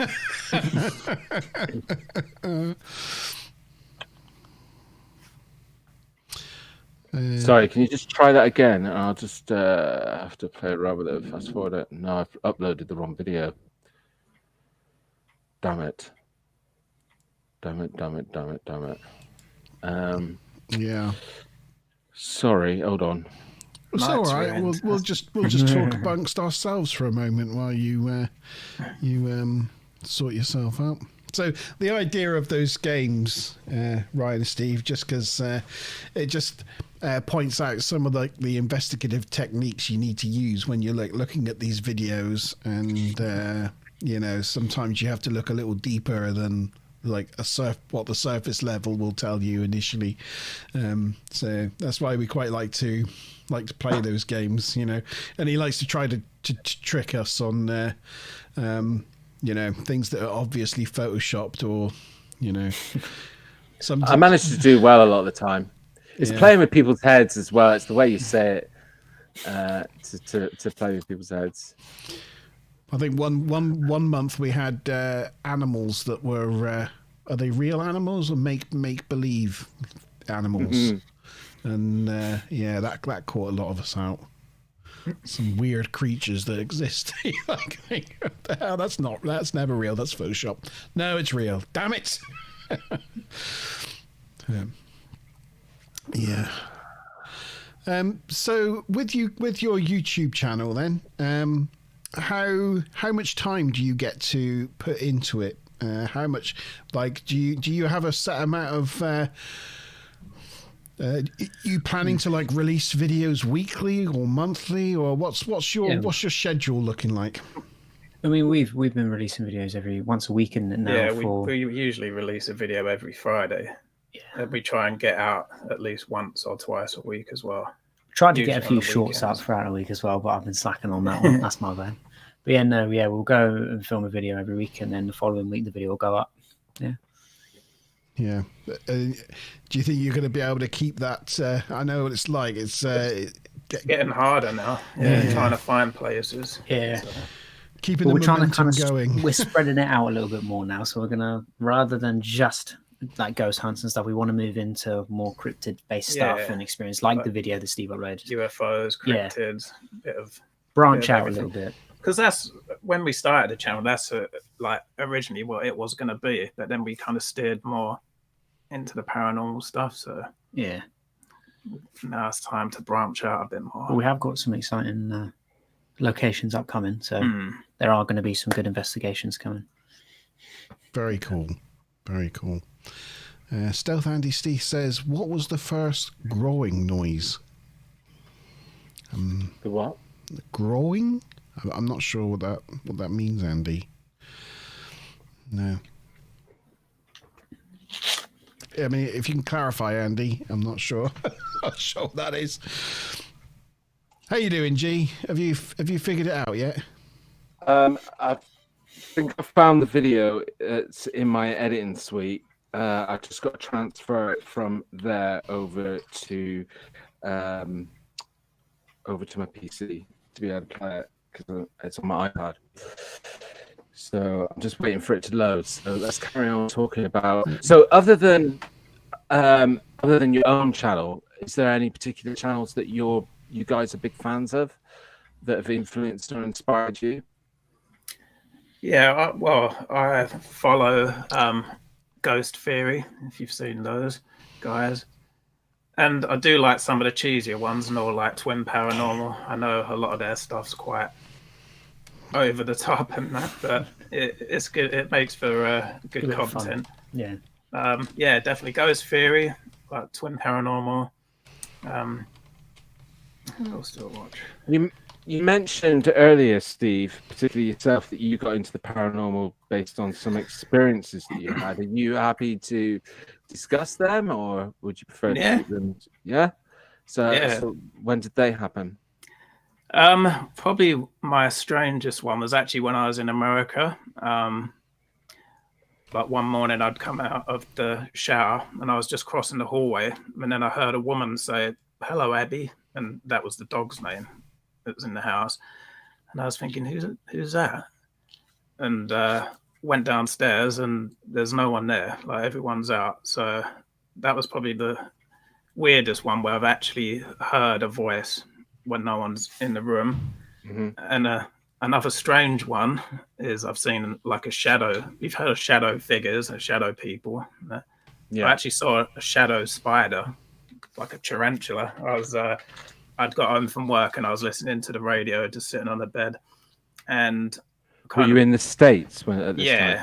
Yeah. This was in the same house as well, so there must be something that was going on there. But I caught something out of my peripheral, and then just as I looked up, I saw this massive, just looked like a black tarantula on the ceiling. I leapt out of bed because I did have a side table light on, so it was fairly light in the room. But I leapt out of bed and turned the light on, and there was nothing there. It was just completely clear. I was like, you can assure you, I looked everywhere in that room to make sure there was nothing there. But that was a strange one. And then another weird one, I was, this is in a different house, but I was just browsing on my phone, I think, and then I just saw this black orb. Like at first, I wasn't sure what it was, and then I looked up, and there was just this black orb, just looked like a pea-sized black thing, just went across a couple of foot in front of me, went across the room, and then just went through the wall and disappeared, which was pretty Weird. strange. Yeah. There's been a few other odd things, but yeah, they're probably like the weirdest ones I've experienced. Right, I'm there. You there? Yeah. God, You did. We did kind of lose you. You did go quite pixelated for a while whilst you were uploading that video. Your internet didn't like it. Andy's question about the growling noise. He said there was some sort of growling noise on the it might be Chewy who's eating his dinner in the background. I've got a cocker spaniel, and he was eating his dinner in the kitchen. It might have been that, Andy, but after this live stream's finished, I will mark this point and go back about 5 minutes and see if I can hear what it was that you heard. I will check it out. Okay, the video is in the studio, Monty, ready to play. Sorry for the hold up, guys. Back in 2012, CCTV cameras at an office complex located in Liverpool Road, Manchester, would witness a truly disturbing series of events. The clip began with a look at the different parts of the office where the cameras were, just to give everyone a proper view that there was nobody in it.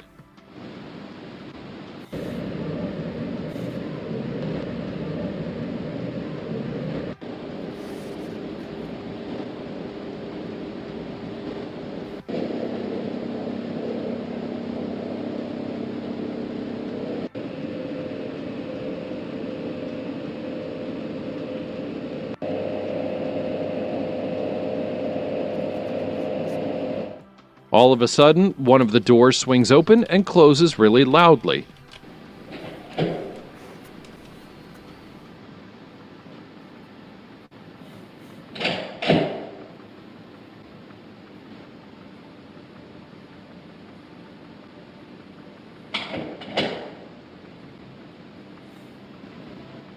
And to make things worse, one of the chairs in the main hallway was suddenly moved from its position.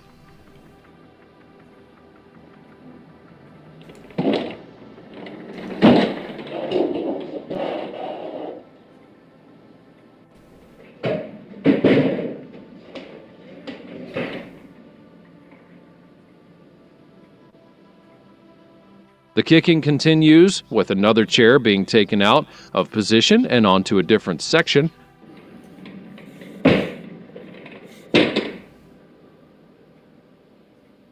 And then one of the doors suddenly starts getting manhandled.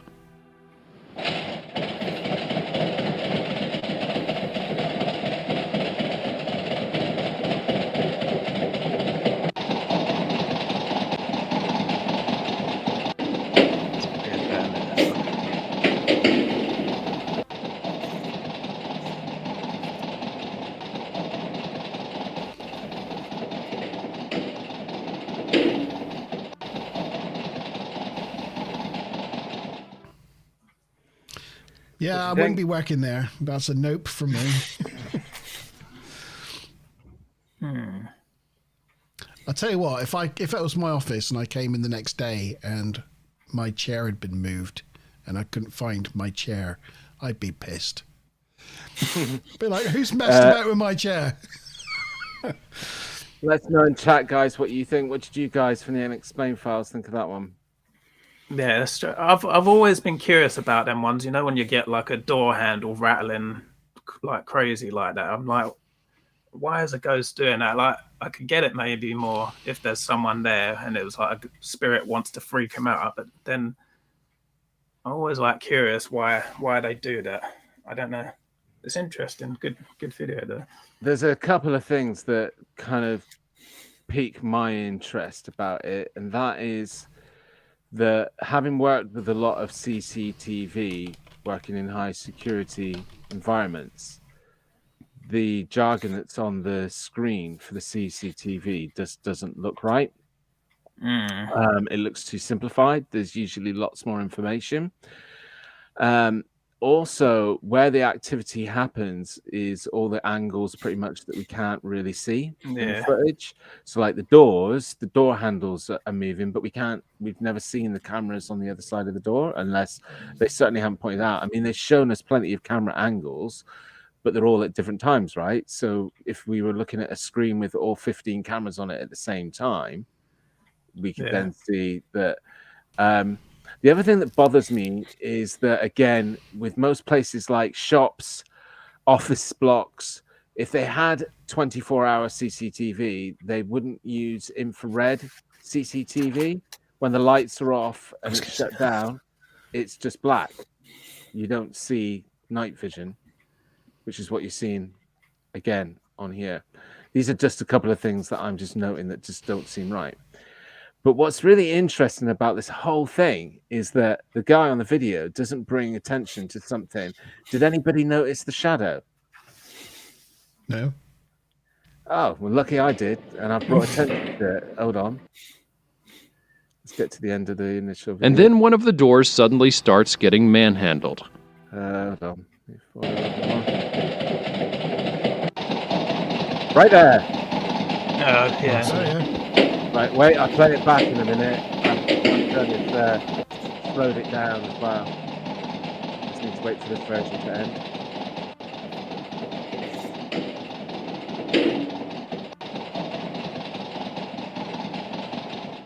Right, it's coming after this little break. So I play it in normal speed and then I put it down. Through the door. See the shadow in the window of the door? Yeah. What's that? No. But the thing is, I was straight away thinking, is that a giveaway that there was somebody in the building because there's a shadow moving, so it shows us that somebody was behind the door. However, if you analyze the shadow, and I keep playing it at really slow, it doesn't look like a shadow that's created by somebody walking in that room. But they don't even bring attention to it in the video. No.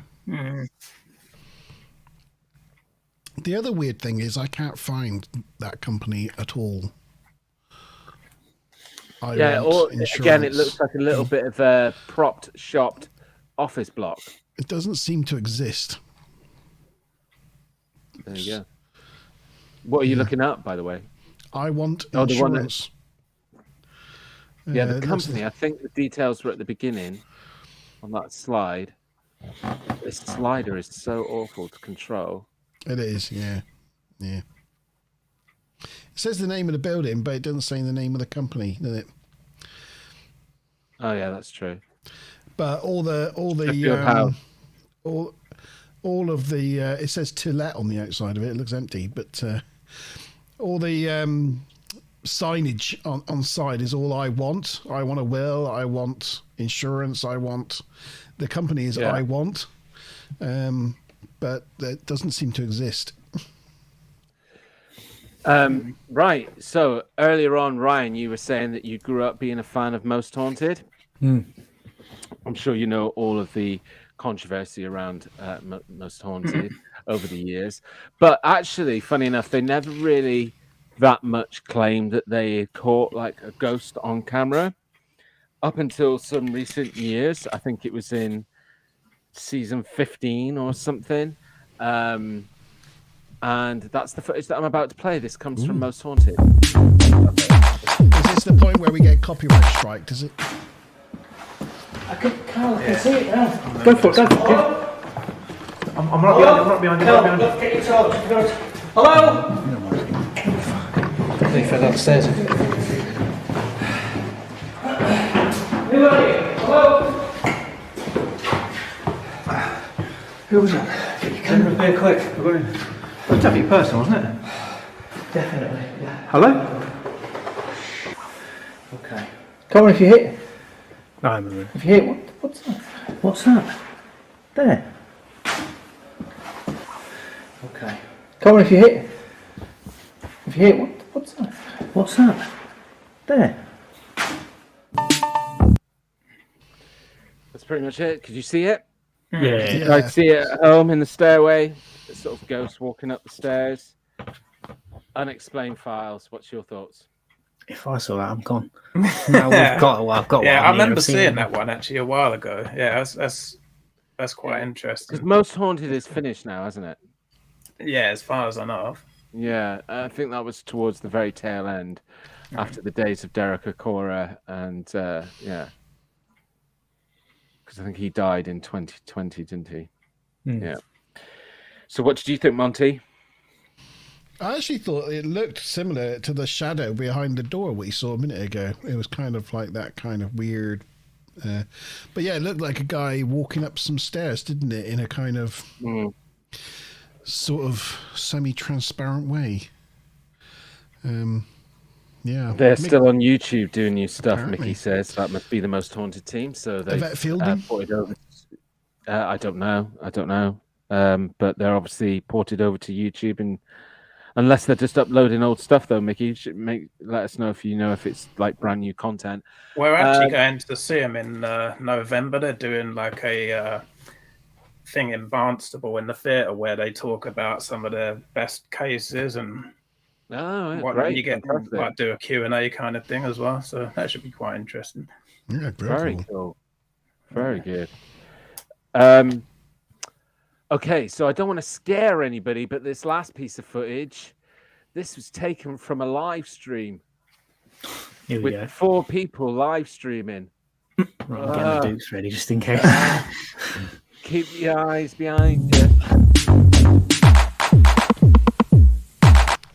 On May the 16th, 2023, during J-Rob's livestream, something mysterious happened that would send chills down all their spines. As the guys were discussing about basketball, they were interrupted by a ghostly intruder. Obviously, Julius Randle is probably going to be like the biggest question mark going into the offseason. I agree with everything about the Jalen Brunson and therefore, but about the upgrading part, nah, man. Some people got to go, and we got to bring some people in. I understand what you're saying, though. The Nets is kind of a different thing.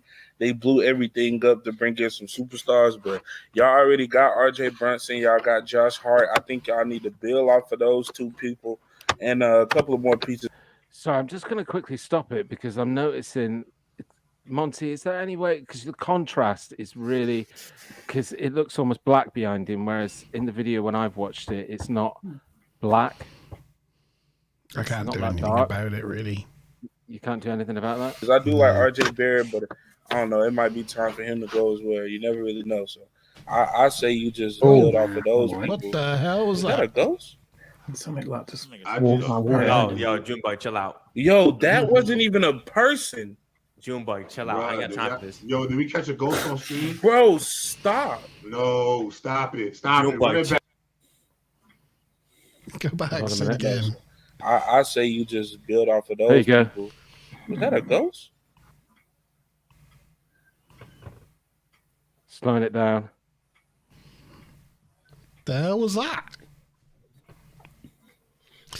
He seemed to think there was something that flew over him because he looked. What I find really interesting is that obviously it's infected the environment, unless this is completely staged, which it seems very like going to extreme lengths to stage something. But his environment was definitely affected because he sort of looked behind him, didn't he? So He looked where it came from and he looked felt where it went to. So I've seen filters that can kind of put this over, but the thing that I think makes me not think it's a filter is it actively goes behind him. It's not like it goes in front of him and affects it, like his figure even right Is that a behind. ghost?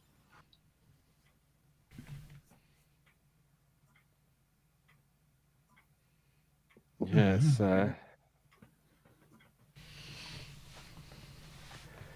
He's just like, What are we chill out. thinking in chat, guys? What of that piece of footage? Hopefully you can see it well enough.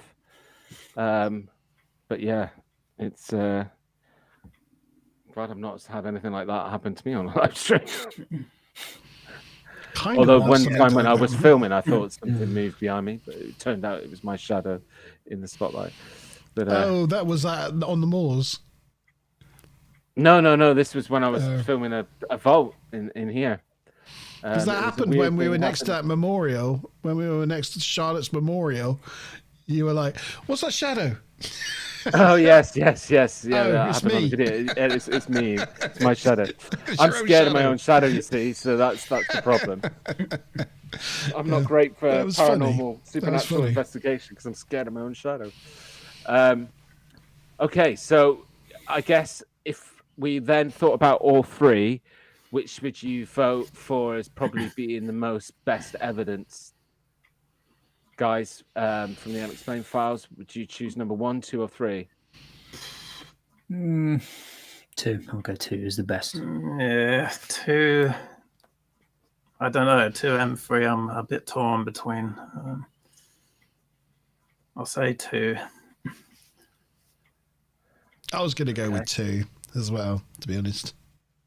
So the most haunted footage is the one that you think is... I know, shocking. I actually put most haunting down as the most likely.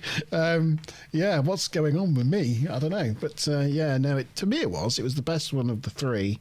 Though I do like that third one. Just the way he was nonchalantly going, chill out, Junebug, it was nothing. Chill out, everyone chill out. And just like dismissed it completely as nothing. I think the reaction seems like really genuine from everybody involved on the live stream as well. Mickey said number 3, Kevin said number 2, and agreed with you guys. It's really weird, isn't it, how it splits people up, because I actually watched footage number 2 and I thought, oh, okay, that looks like that could be done quite easily. So I thought I'd give it a try to see if I could replicate that effect on camera. And here's my results. This took me 10 minutes to do. Oh no, that's on the wrong video that I uploaded earlier on, so I'll remove this one. 2 seconds.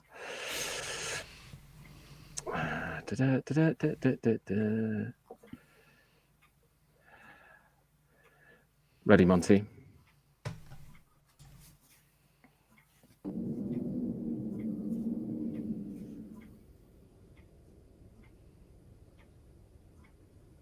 See the figure walking up the stairs? Yeah. So it's like a sort of, almost in old school terms, like a double exposure, where you've overlaid an image on an image. Picture on a picture with the opacity, the peaks, yeah. So, but I'm not saying that what that most haunted footage is that. I just felt that when I looked at it, that's what I saw. And so I thought I'd try and see if I could replicate it. And I'll say this was just with an iPhone and took me 10 minutes. Right. But again, I'm not saying for 1 second, because again, who knows what, if you capture a real ghost on camera, none of us probably really know what it's meant to look like. So it could look like a special effect. Okay, so that's all the scary videos. Thank you for your votes, everyone. The last thing that we are going to do this evening, guys, if everybody's up for it, is we're going to just do a bit of a social experiment. Let me know in chat if you want to participate. I'm doing this on behalf of somebody else, actually, gathering some evidence. The idea is that what I'm going to do is I'm going to play 3 pieces of footage for you. I'm not going to tell you anything about the footage other than where the cameraman or person was to where the object that you're watching on camera was about 800 meters distance. So it's quite a long way away. The first piece of footage is kind of where that distance was normally. Then the next 2 pieces of footage are that footage zoomed and cropped in. I'm not going to tell you what country this was shot in. I'm not going to tell you when it was shot. I'm not going to tell you who shot it. What I want you guys to do is watch it, and I want you to tell me what you think you see. Right. So you guys can get involved in chat as well. So let me upload the first one. Please don't... no, that's not the right thing. Please don't ask me any questions because I can't answer them. I've given you the information that I'm willing to give you at the moment. So this is the first piece of footage when you're ready to play, Monty.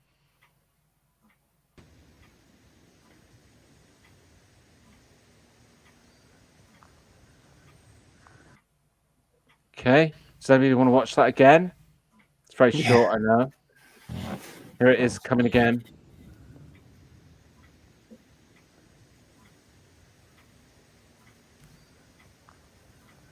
Okay. Okay. Can't see very much, I know, but then I'm going to show you now some zoomed in footage of the same footage where it's been zoomed and cropped. This is a mid zoom. I've got a tighter zoom coming up after this. Watch this one first. It's ready, Monty. All right.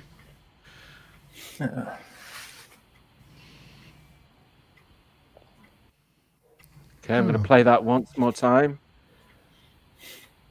Let us know in chat what you think you're seeing. A rat? I don't know. What do you guys think? Got one more zoom. Remember, the cameraman is shooting from 800 meters away or more, possibly. So, highly unlikely to capture a rat. Here we go. 2 seconds. Last one. This is the fully zoomed in version. Bit pixelated, but that's what happens when you can zoom. It's ready to go.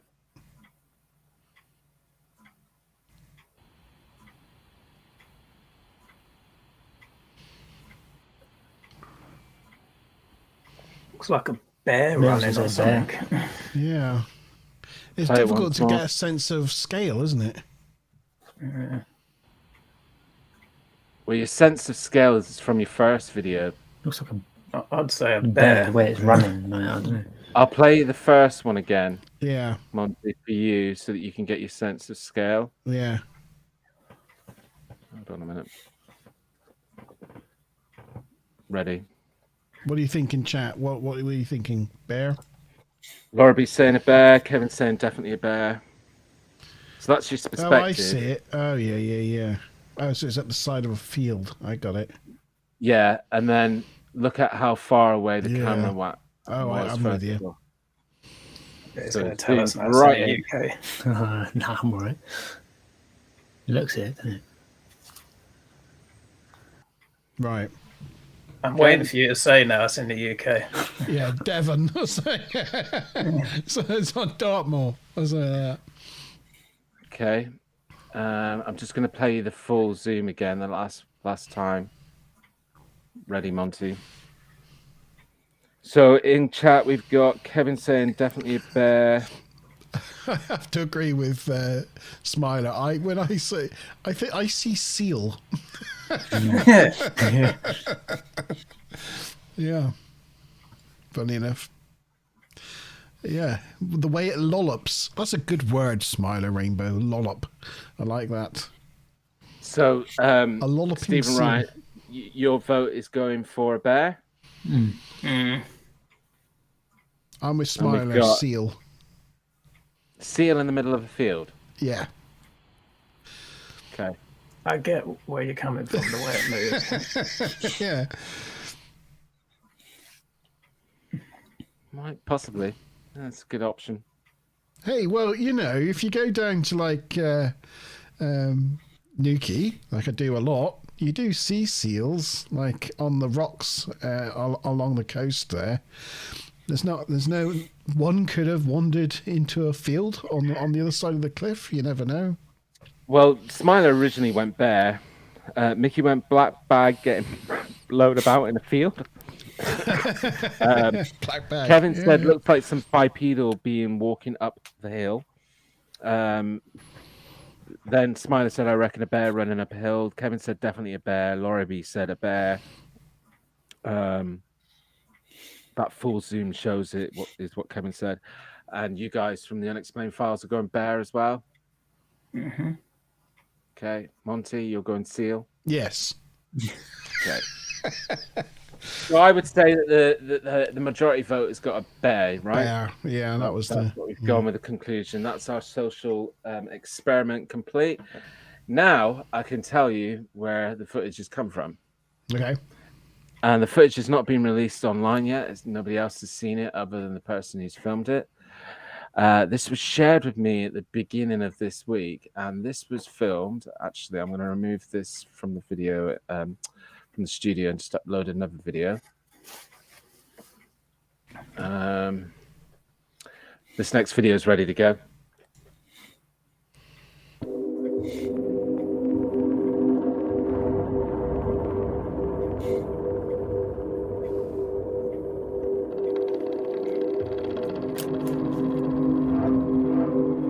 Okay.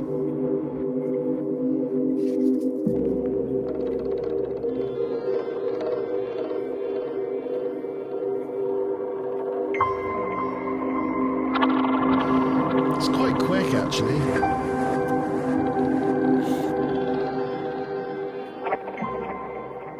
Big cat, says Kevin, or dog. This was a video that's going to be uploaded next week from Ben from the 401 files. That was shot in North Yorkshire. Right. Right in the middle of the countryside. What happened was he was out walking his dog. He wasn't filming or doing any location filming. He was just out walking Lily.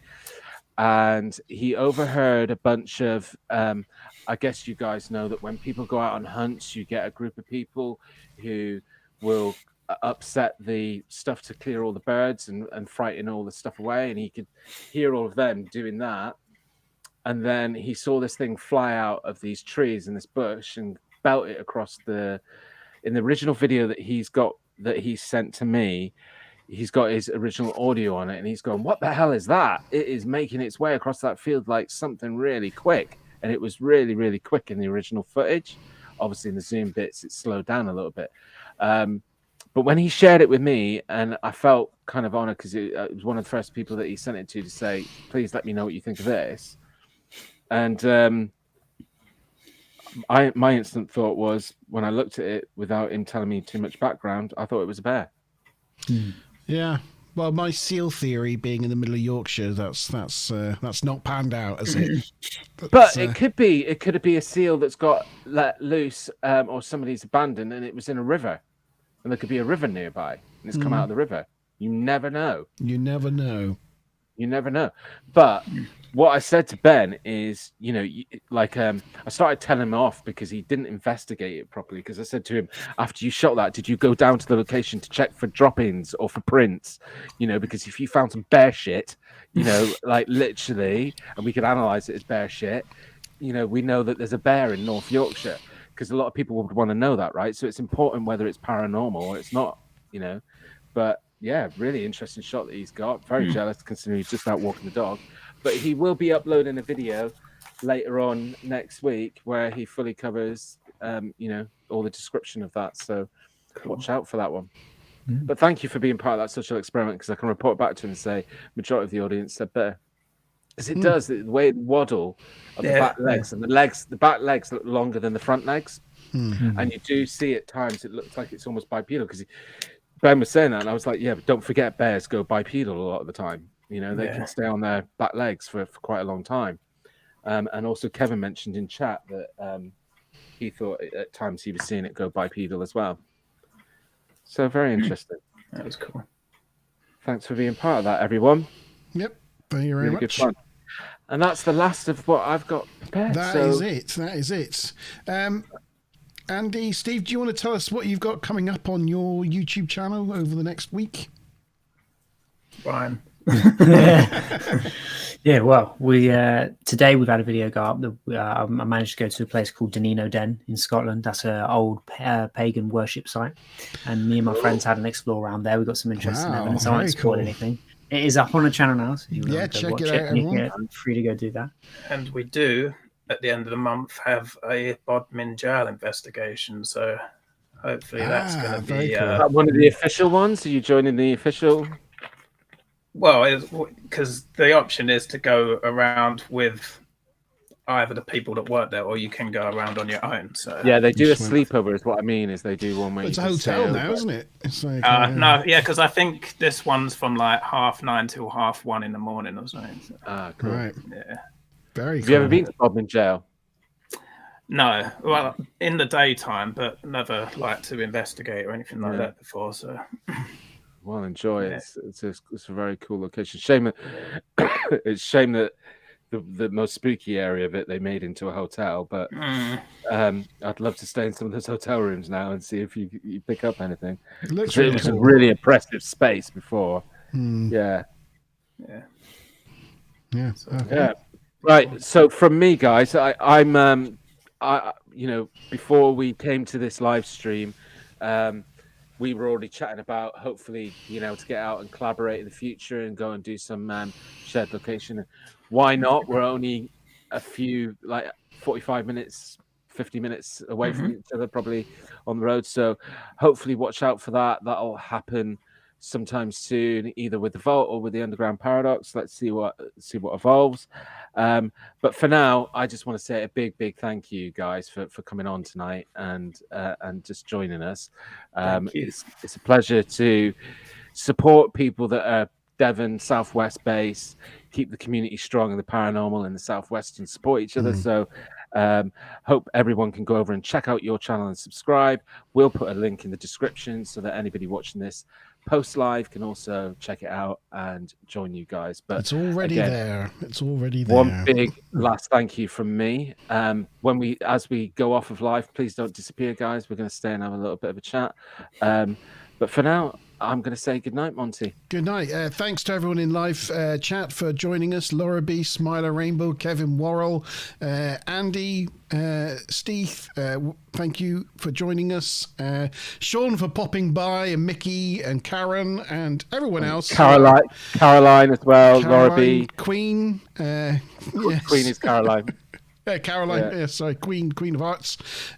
Yes, thank you, all you guys, for asking the questions and being part of this stream.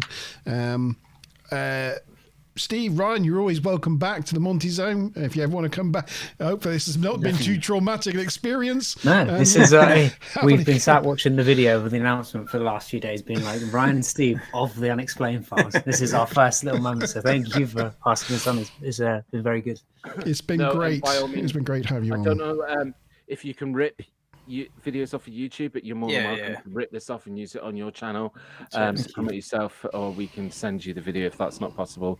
But anything that we can do to support you guys, we'll definitely do it. Just want to say thank you though for having us on, and thanks to everyone in the chat. It's been a good experience. It's been a really good show. We've had a really good audience tonight. So good night, guys. Enjoy your October ahead, and we'll be back with you at the end of October for another Monte Zone, and we'll keep you posted as to what it's going to be about. So see you at the end of October. Cheers, everyone. Bye.